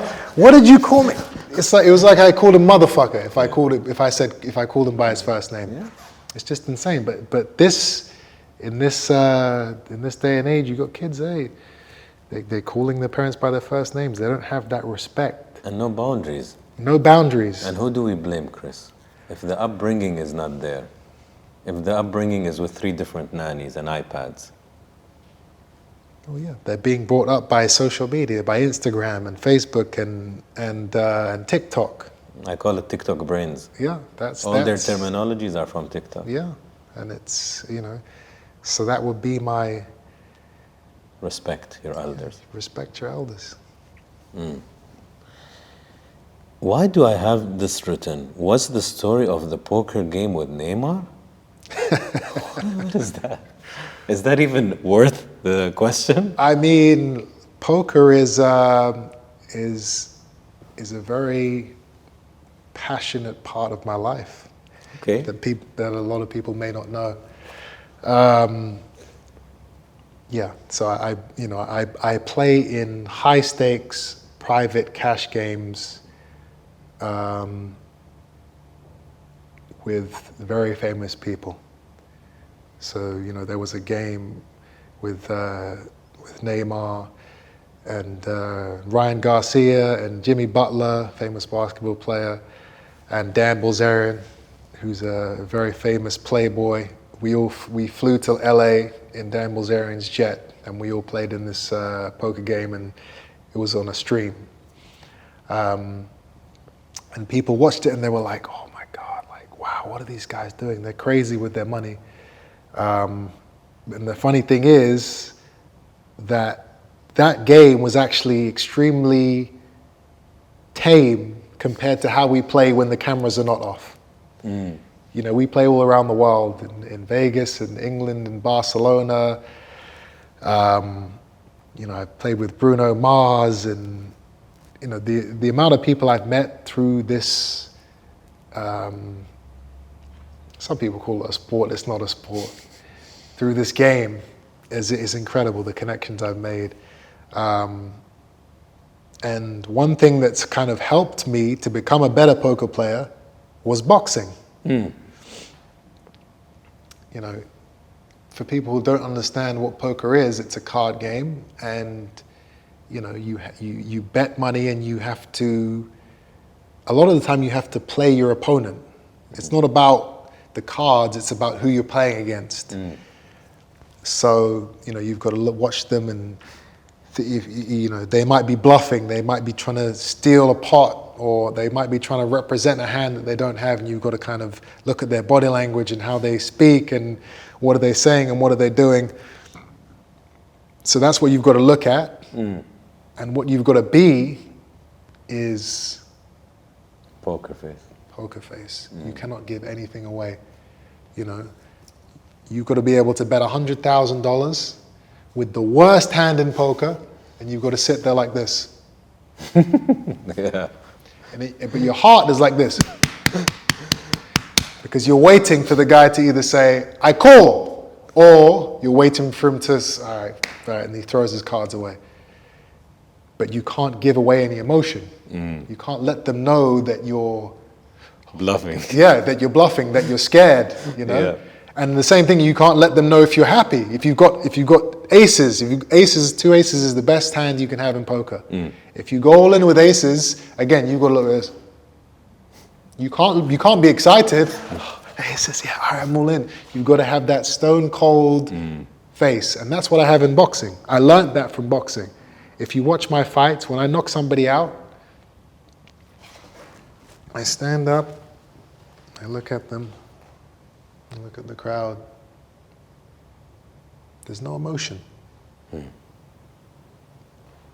I feel like boxing has taken the emotion out of my soul. And that may be a horrible thing to be a fact, but it's just what I've needed. It's how I've needed to be able to do the things I've done in my career. I'm not an emotional person. You know, I've cried one time in the last 23 years. The last time I cried when I was 12 years old, and I never cried again until 3 years ago when my brother died. The day my brother died, I cried. I cried the day after that, and then I never cried again. It's been 3 years. So one time since I was 12. I'm 35 now, so I think this is 23 years. I'm not an emotional man. I think as I've gotten older, maybe I've become more light, more emotional, more spiritual. But you know, the things I've had to go through in boxing, you know, they turn my heart not cold, but you know, into something that doesn't. You know, I'm always I'm very good at burying my emotions and not letting people see what's affecting me. In boxing, if you know, these fighters, if they sense any type of weakness, you're finished. You know, if they pick up on anything, they'll use it against you. You can't be emotional in boxing. It's a tough, cruel, savage sport. You know, your life is on the line. So it's taken the emotions out of me. So I don't know if I could say you're not emotional. I think you're emotional, but you're very compartmentalized. Like, you know where to put the emotion. It's in this drawer. And this drawer, not a lot of people can open that drawer. Maybe only you, maybe. Well, I but don't it doesn't know. mean it doesn't exist. because there are things that have happened in my life, or that things that happen around me, and I see other people's reactions to them, And it's foreign to you. and I don't get the same reaction. But that's fine. So, you know, some people laugh when somebody dies. Yeah. Some people have a lot of sex because that's how they deal with grief. Some people are the typical scenario, you know, they're crying, they're beating, they're breaking. That's what we also need to teach, that grief has so many ways to express grief. Some of them express it after a year. Some people come on this show and they're like, 2 years later I started to cry and I couldn't stop. So imagine the emotion, what didn't not exist. It was suppressed, it was maybe channeled into their job. It just doesn't mean it didn't exist. But how, and you're a unique human like everybody else. It doesn't mean you're wrong, it doesn't mean you're off, it doesn't mean something's wrong with you. It's just you digest emotion differently. But it's there. Maybe it becomes more productive, maybe I don't know. I think when I have kids, I will become more emotional. Especially a daughter for you, for sure. You know, I really don't want a daughter. I'll come back to what I just said in a second, but my brother, right before he died, he had a son, Rahim. And you know, the emotions and the feeling I have around him, you know, it's like nothing. I can't explain it, and I've never, like, it's nothing that I've experienced before in my life. So yeah, I think when I have a kid of my own, maybe that will open up some emotional things that maybe, you know, that have kind of buried. But what I said about the daughter, that, you know, I'm not scared. Nothing scares me. I can have the biggest, ugliest, baddest guy in front of me ready to come at me. My heartbeat it's the same. I know what I'm going to do. Having a daughter scares me. Not crocodiles, sharks also, I don't like sharks. But aside from sharks, having a daughter, that's a very scary thing for me, because I've seen too much, man. I've seen too much.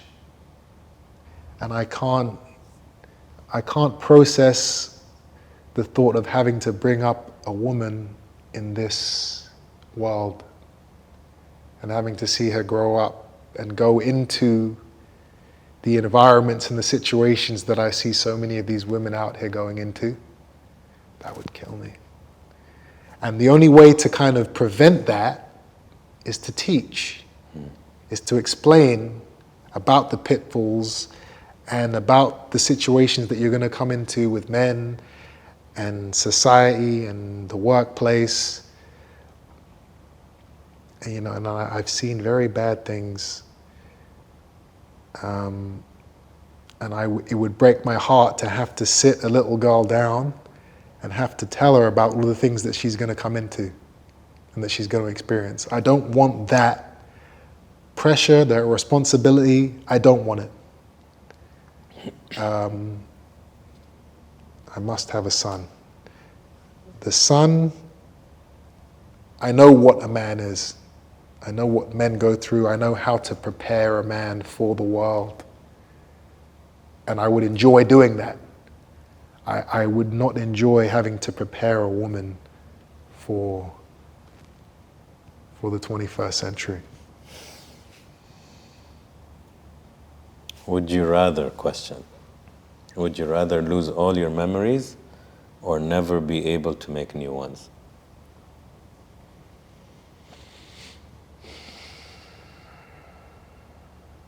Wow.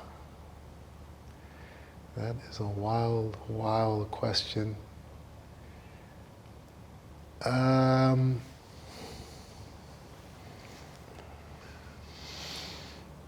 mean, I'd have to really sit and think about this, and we don't have time, but So I'm going to answer it based off of the fact that I think I've got another 60 years left on this planet. Mm-hmm. I've only had 35. So if I've got another 60, I feel like I have to go with The 60. the more time that I'm having left. Mm-hmm. But at the same time, what if, listen, my brother passed away at 29. What if I don't make it those 60 years? Mm-hmm.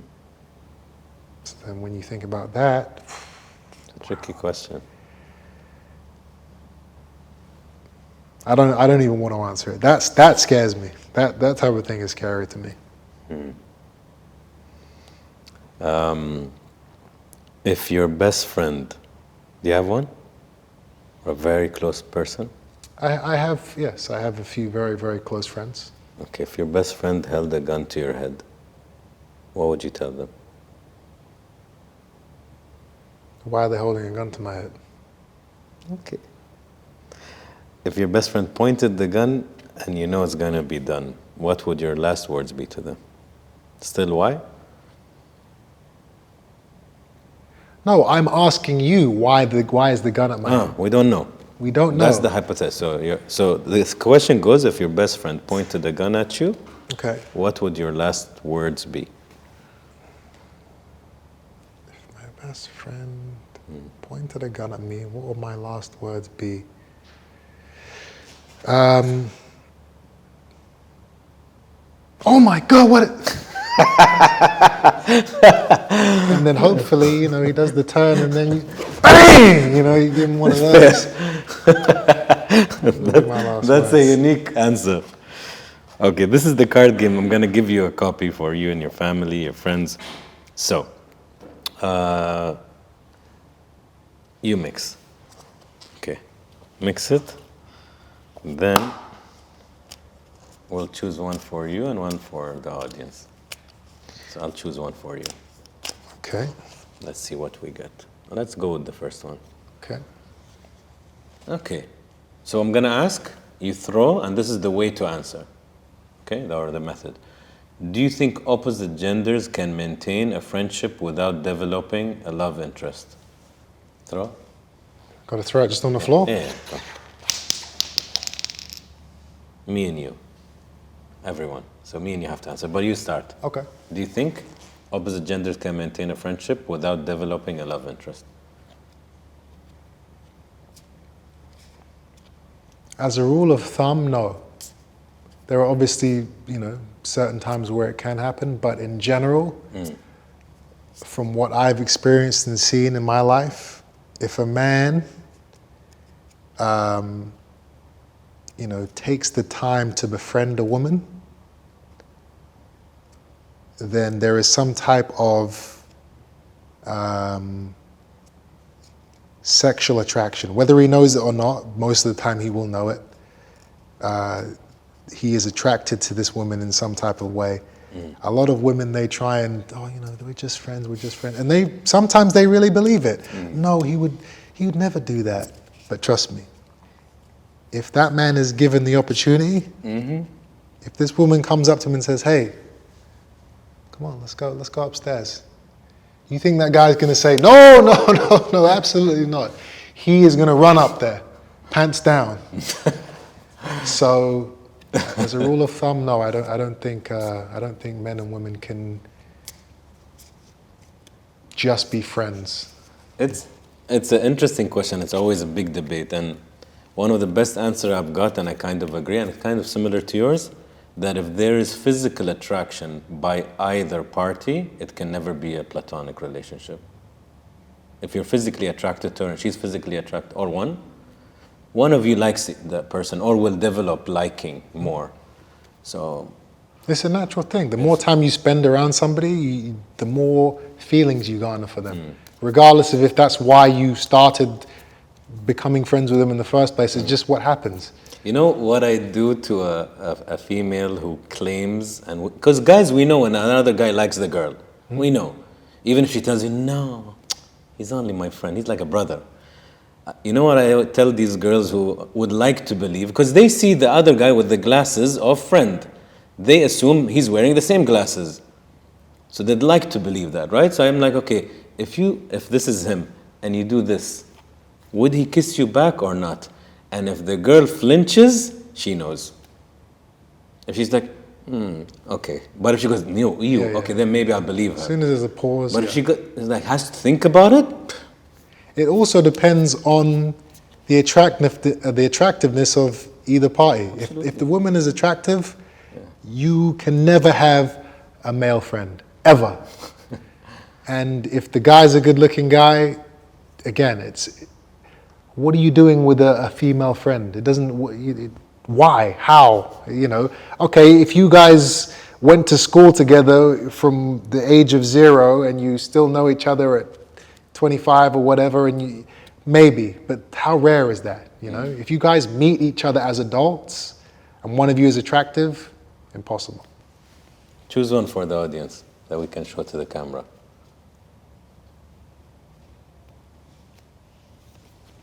What is it? If you had a chance to change the family you were born into, would you change it and why? It's a good question. No, it's a terrible question. I'll put it for the camera. عندك? Some people have been born into really messed up families. I mean, it's a terrible question for me. No, just for because you. But this is for the audience. And you're going to hear some crazy answers in the comments. Oh, so that's for them to answer. Man, I asked a question on my social media a month ago. And I thought it would be for the guys. And I just said, guys and girls, like it was an extra. When was the last time you hugged your dad? If you read it, your heart will ache. It's ridiculous how many women haven't been hugged by their dads for like the last 20 years or once when he died. And like it's... Really? I was reading, I'm like, what? Because I have 2 boys. I'm not like that. Or at least I try not to be like that. But I'm like, man, how can a father not hug his daughter or his son for 20 years, 30 years? And maybe I'm being judgmental, but I think you can work on that because it's physical touch, man. Again, some people are just not emotional in human beings, or they're not emotionally capable, so they don't know how to show love like that. True. Everybody's different. So we talked about your fear. What is the best advice somebody has ever told you? Or one of? The best advice... Well, if we're going to keep it on kind of what I've used to better myself in my career, the best advice, I guess, would have been separate yourself from the crowd. Got to be different, man. And that's not just in boxing, that's in life in general, Don't be a sheep, don't be a drone, don't be a follower. Get to a stage where you can lead, where you can trend set, where you can be somebody that is looked at in whatever industry you're in and admired or hated. You have to be on either side. Or hated? Absolutely. Really? Absolutely. Why? Listen, I went to... I was at the Anthony Joshua, Daniel Dubois fight? Riyadh season fight last week. 95,000 people in there. It was in the UK though, right? In the UK, in Wembley Stadium, 95,000 people. I walk into the stadium. As soon as I walk in, camera right on me, I come up on the big screen all around the arena.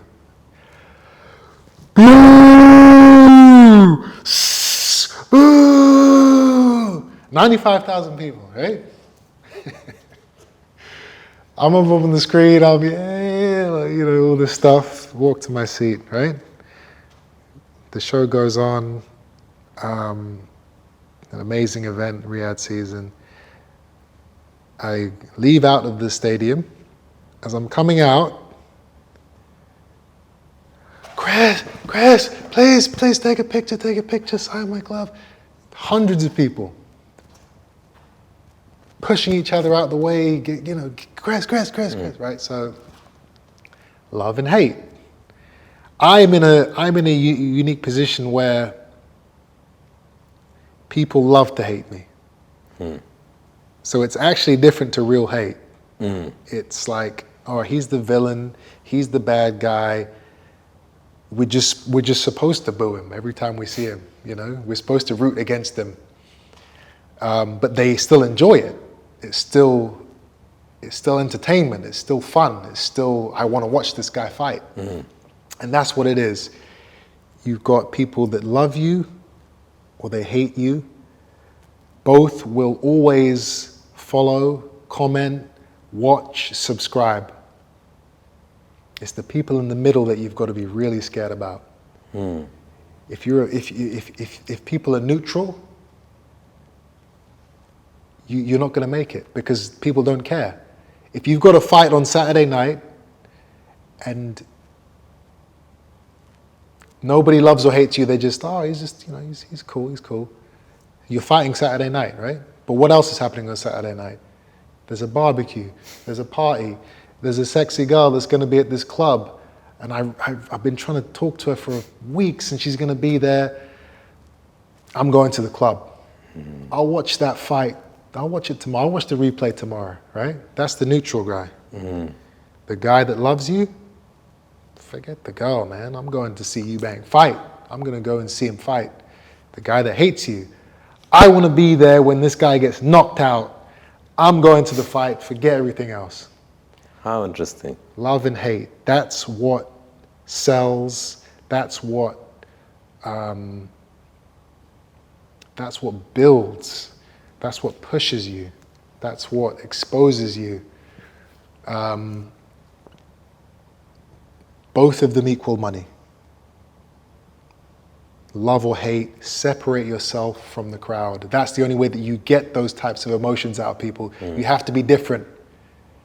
You can't be just another guy, which so many people are. That you're just another guy. Oh yeah, you can fight, but what do you have to say about yourself? Who are you? What's your opinions?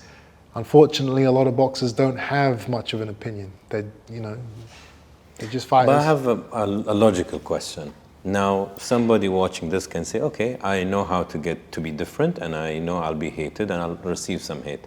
Some people might get cancelled, whether they're in a sport, they're not allowed to fight anymore because they said the wrong thing about the ref or about the coach or about the institution. In football, this happens a lot. If you say anything about the ref, especially in the Premier League, your whole club can be banned. You can be stopped for a few games because you're not allowed to say anything.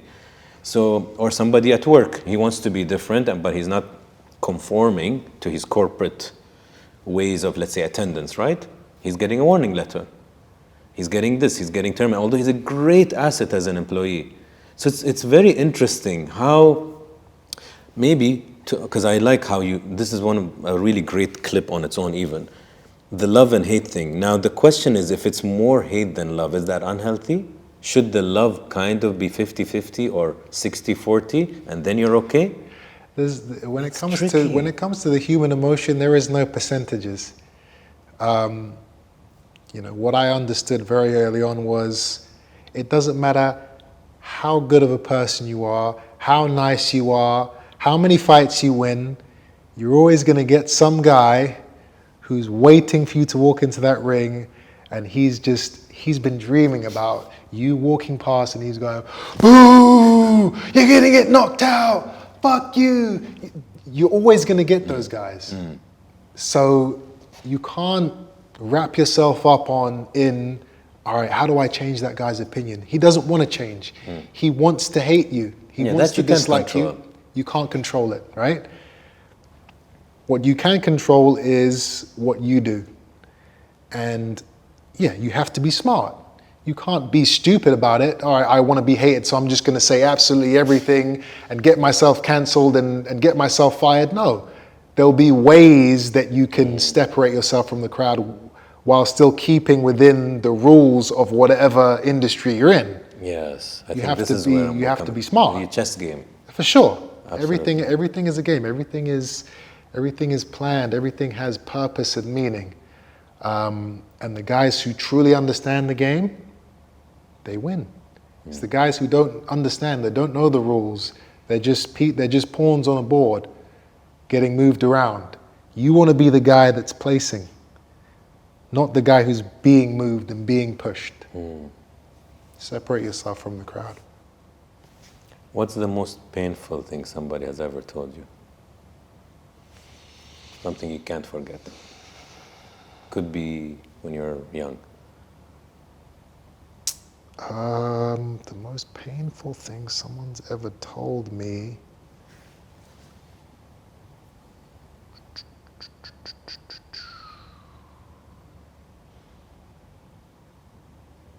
Well, yeah, I mean, I don't really want to go back into it, but, you know, your brother drowned. There's nothing that comes close to that. You know, no amount of, you're never going to be as good as your dad. That was a terrible fight. You know, you're not getting this sponsorship deal. Nothing compares to that moment, to that sentence. My whole world crashed down.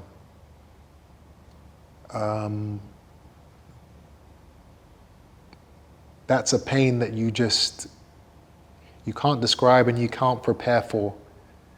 It's alien and it's, you know, it's life-changing. My father had to tell me it. I had COVID. I was lying in bed with COVID. Couldn't really even move. And my whole family knew. And I was, you know, I was in my house and don't come into my room. You can't be near me. And you know, all of a sudden I'm in my bed and my dad comes storming into the room. I'm like, Dad, what are you doing? Get out of here. I've got COVID, you know this, you're not supposed to be in here. Come outside, I need to speak to you. What could be important enough that you have to come here risking catching COVID? I have a phone. You could text me, you could call me. This must be something, what could it be? And crazy enough as it sounds, I had this weird feeling, somebody died. Did somebody die? No, who's gonna die? Nobody could die, none of us die. And they said, yeah. He starts crying, your brother drowned. And at first it was shock. I couldn't, what do you mean he drowned? He swims every day. He's got a six-pack and he eats, you know, green smoothies every day and he's super fit. No, it's a mistake. It didn't register. So I'm sitting there. What is this? Some type of sick joke? And then I'm looking at him, he's crying. My little brother's there, he's crying. And then it just hit me. It took about a minute, it just hit me. I was like, wow, this is real. And then just broke down. I cried for 2 days straight. You know, that type of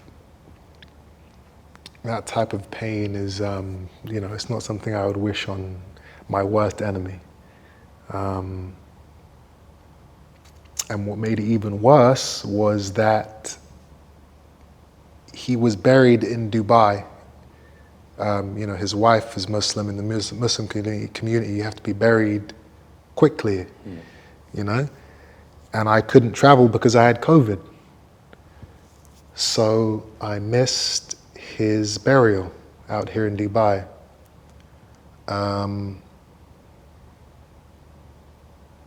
And that, you know, over the years, at first I was, you know, it made me sick that I couldn't have been there, should have been there, I can't believe I can't be there.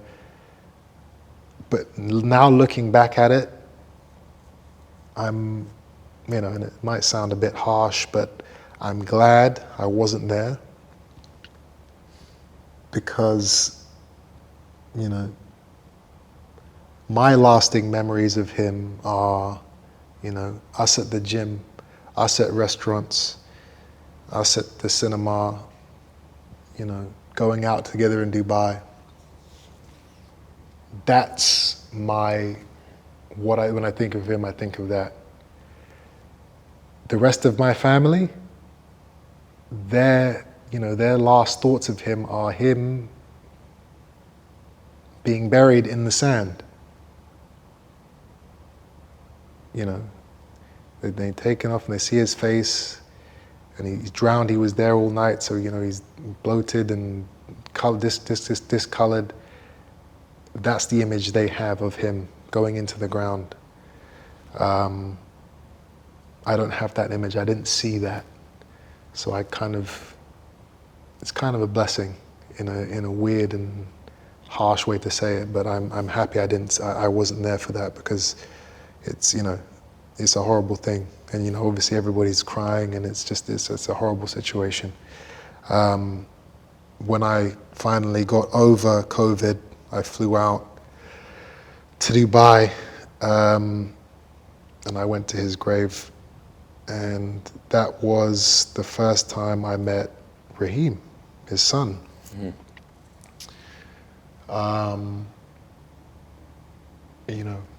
I drove into the cemetery, and it's just pain and hurt and anger. How could this happen? Why did this happen? These are all the emotions I'm feeling as I'm kind of getting out of the car, kind of trying to make my way towards his grave, and then his wife comes over to me with Raheem. He must have been, I don't know, 3 months old. And she puts him on my chest, and it's hot. It's extremely hot out there, and he's completely silent, not crying, nothing, just silent the whole time on my chest. And all those feelings of pain and anger and,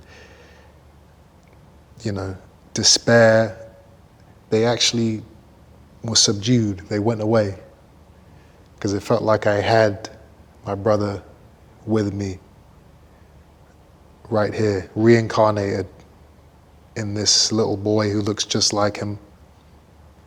And I said to myself, okay, we've got a second chance. My brother's gone, but he's also here now, and we're going to raise him. And we've got a second chance. God has given us a second chance. Yeah. Oof. That's a tough story, man. I didn't know it. Yeah. I just know that he passed. And I have very close brothers, so I can only imagine. If you could, what's your brother's name, if I may ask? Sebastian Eubank. If you could call Sebastian now and he would answer, what would you tell him?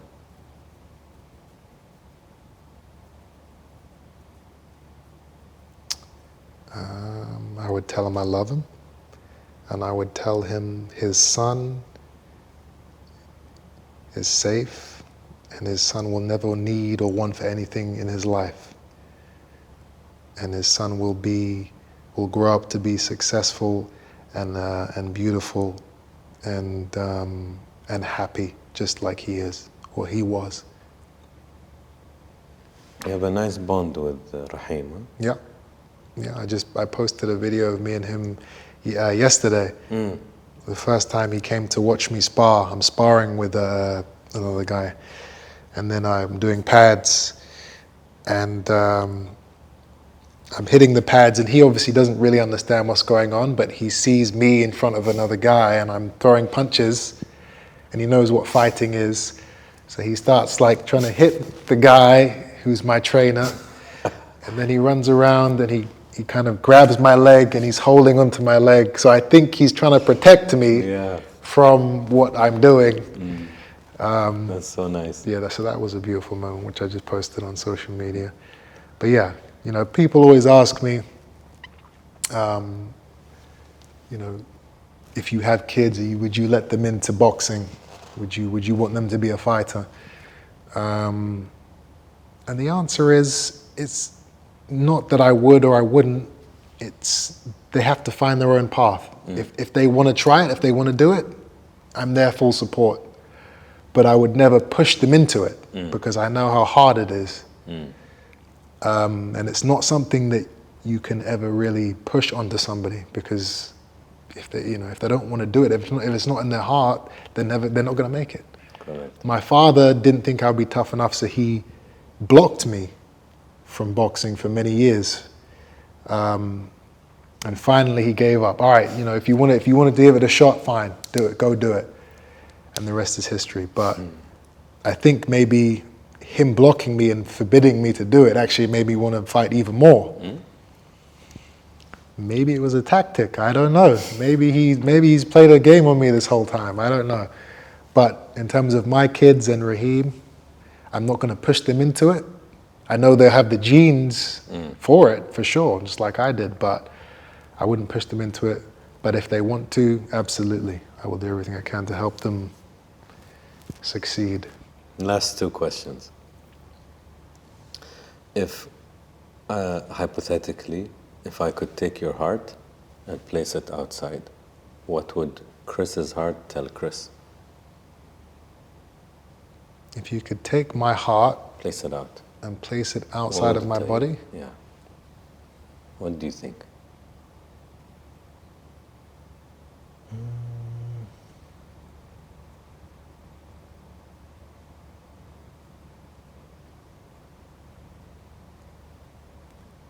place my heart outside my body. It's a very strange question. So hypothetically, because Of course, hypothetically, but I just don't know. I'll help you. Yeah, what would you tell me? What do you say? You don't get to flip questions on me, Chris. Not on my show. It's like with all the shit you've gone through, the pleasures, the love, the hate, the grit, people answer this differently, of course, at different phases in their life. So if you take it out, what would you tell you? That's how it is. Like with all the story of your life, what would it say to you? Do what makes you happy. Because at the end of the day, happiness, what's more than that? You've got God, then you've got happiness. Happiness comes in very, very different forms for everybody. Some people it's money, some people it's women, some people it's family, some people it's God. I learned very early on, the only way you're going to be happy is if you are doing what you believe is the right thing. If you're working, if you're moving in a direction, if you're doing anything in your life that is not for you, if it's for other people, you're never going to be happy. Because no one's ever satisfied. It's never enough. So as long as you're content, as long as you can look yourself in the mirror and be happy, that's all that matters. Do for you. Do for you and your loved ones. Not for the outside, for the people that don't care about you, Yeah, they might talk about you. Yeah, they might have an opinion about you. But if you're down and out, if you lost it all tomorrow, would they be there to support you, to help you, to guide you through anything? No. So why are you living for those people? Why are you letting those people affect how you move, the things you do, what you say? Do for you and do for your loved ones. Last one. Chris, in one word.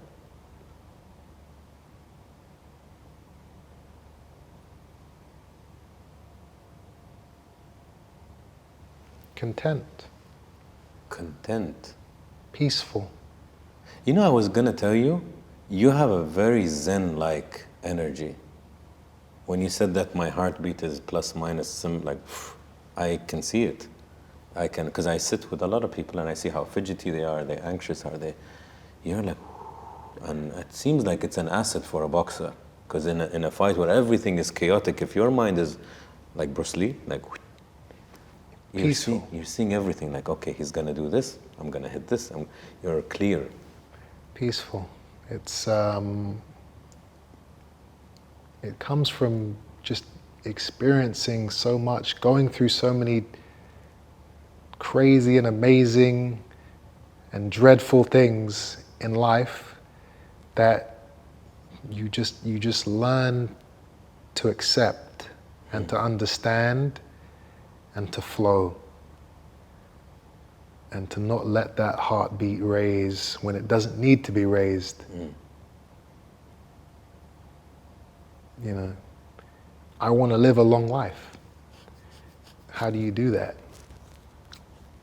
You know, reduce your stress, understand your place in the world, understand how you can improve, understand how you can move forward and be productive, and do it, and move towards those goals. You don't have to stress yourself out. You know, everything happens for a reason. I truly believe that. It's cliche, but I truly believe that that's the truth. There's been so many things in my life that have happened and I've been pissed off. I can't believe this happened. I can't believe they did this. I can't believe he said that. And then a week later, a month later, a year later, I look back at that situation. I'm like, wow, if that hadn't have happened, then this wouldn't have happened. And this thing was amazing. So, but I was so caught up in, I can't believe it, this moment in time, this thing didn't go the way I was expecting. But everything works out. You know, if you have the right mindset and the right heart, everything's going to be okay. You just got to trust in the process. If you're working hard, if you're pure of heart and of mind, you can't fail. Peace, tranquility, content. We choose one. Peaceful. Peaceful it is. Peaceful. Thank you. Appreciate it. Okay. It was good. How was it for you? It's 2 hours and 15. No, it was? Yeah. Really? Yeah. Oh my God. Is that, how long do you guys usually talk Doesn't for? matter. If it flows, it flows. Okay. Yeah, I'd say average 90 minutes. Some people one, some two. Not everybody two. It needs to flow. I mean, if somebody's interesting and they're flowing, you flow. And this is what I love about shows. Like, this is one of the reasons why I did this. I never wanted the time limit. It's annoying. If somebody's so deep and interesting, why would you need to sorry. Like, you're learning. So. You know, I never did podcasts my whole career. I think the first podcast I did was maybe like 2 years ago on called Diary of a CEO. Of course, we all know. Yeah. That's the first one I ever did. I think I've maybe done one other one after that. But yeah, I mean,